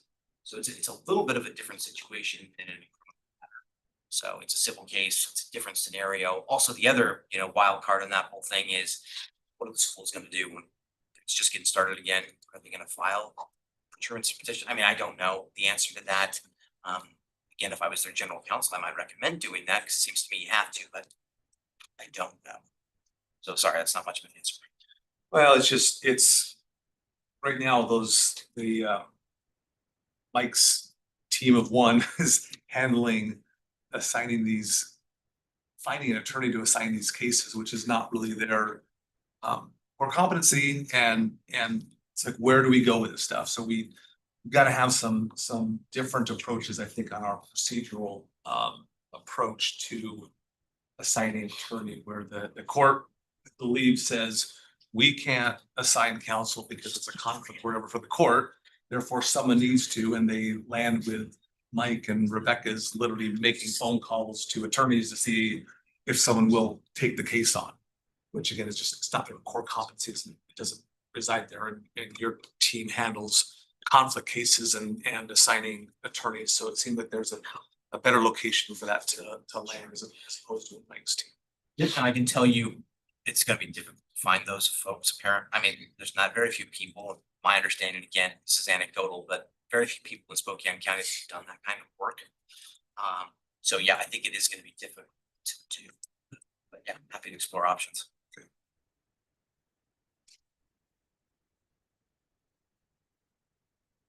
Any other questions? I'm just looking at the budget preliminary by department list, and it doesn't have any target adjustment in it. And then the PowerPoint says that there's a $480,000 ask to get to what is needed above the target. Correct. So public defense was able to submit at their target budget, but they are requesting those funds back. Some groups put it in and just put it over, then taken out. Other groups in public defense, with the way we actually request and above then budget. But said this is what we would, this is what we would. Our ideal funding Yeah. level. But as submitted, it would require 4 layoffs. Well, as of right now, it would require, essentially 4 or 3. Yeah. All right. Thank you. Thank you. Thank you, guys. Appreciate it. Appreciate it. By the way. Found some stuff this week. Yeah, I'm gone. Any follow-up you have? Any Also, you guys have some questions? miscellaneous matters? I wanted to wish Tessa a very happy birthday. I couldn't think of a better way to spend your birthday than this, but happy birthday. Thank you very much. As soon as this thing was spent for the 5 o'clock. Happy birthday to me. So, and I do have a miscellaneous, I got a request for the Domestic Violence Awareness Month is October. We've done this one in the past. Do the proclamation again. October.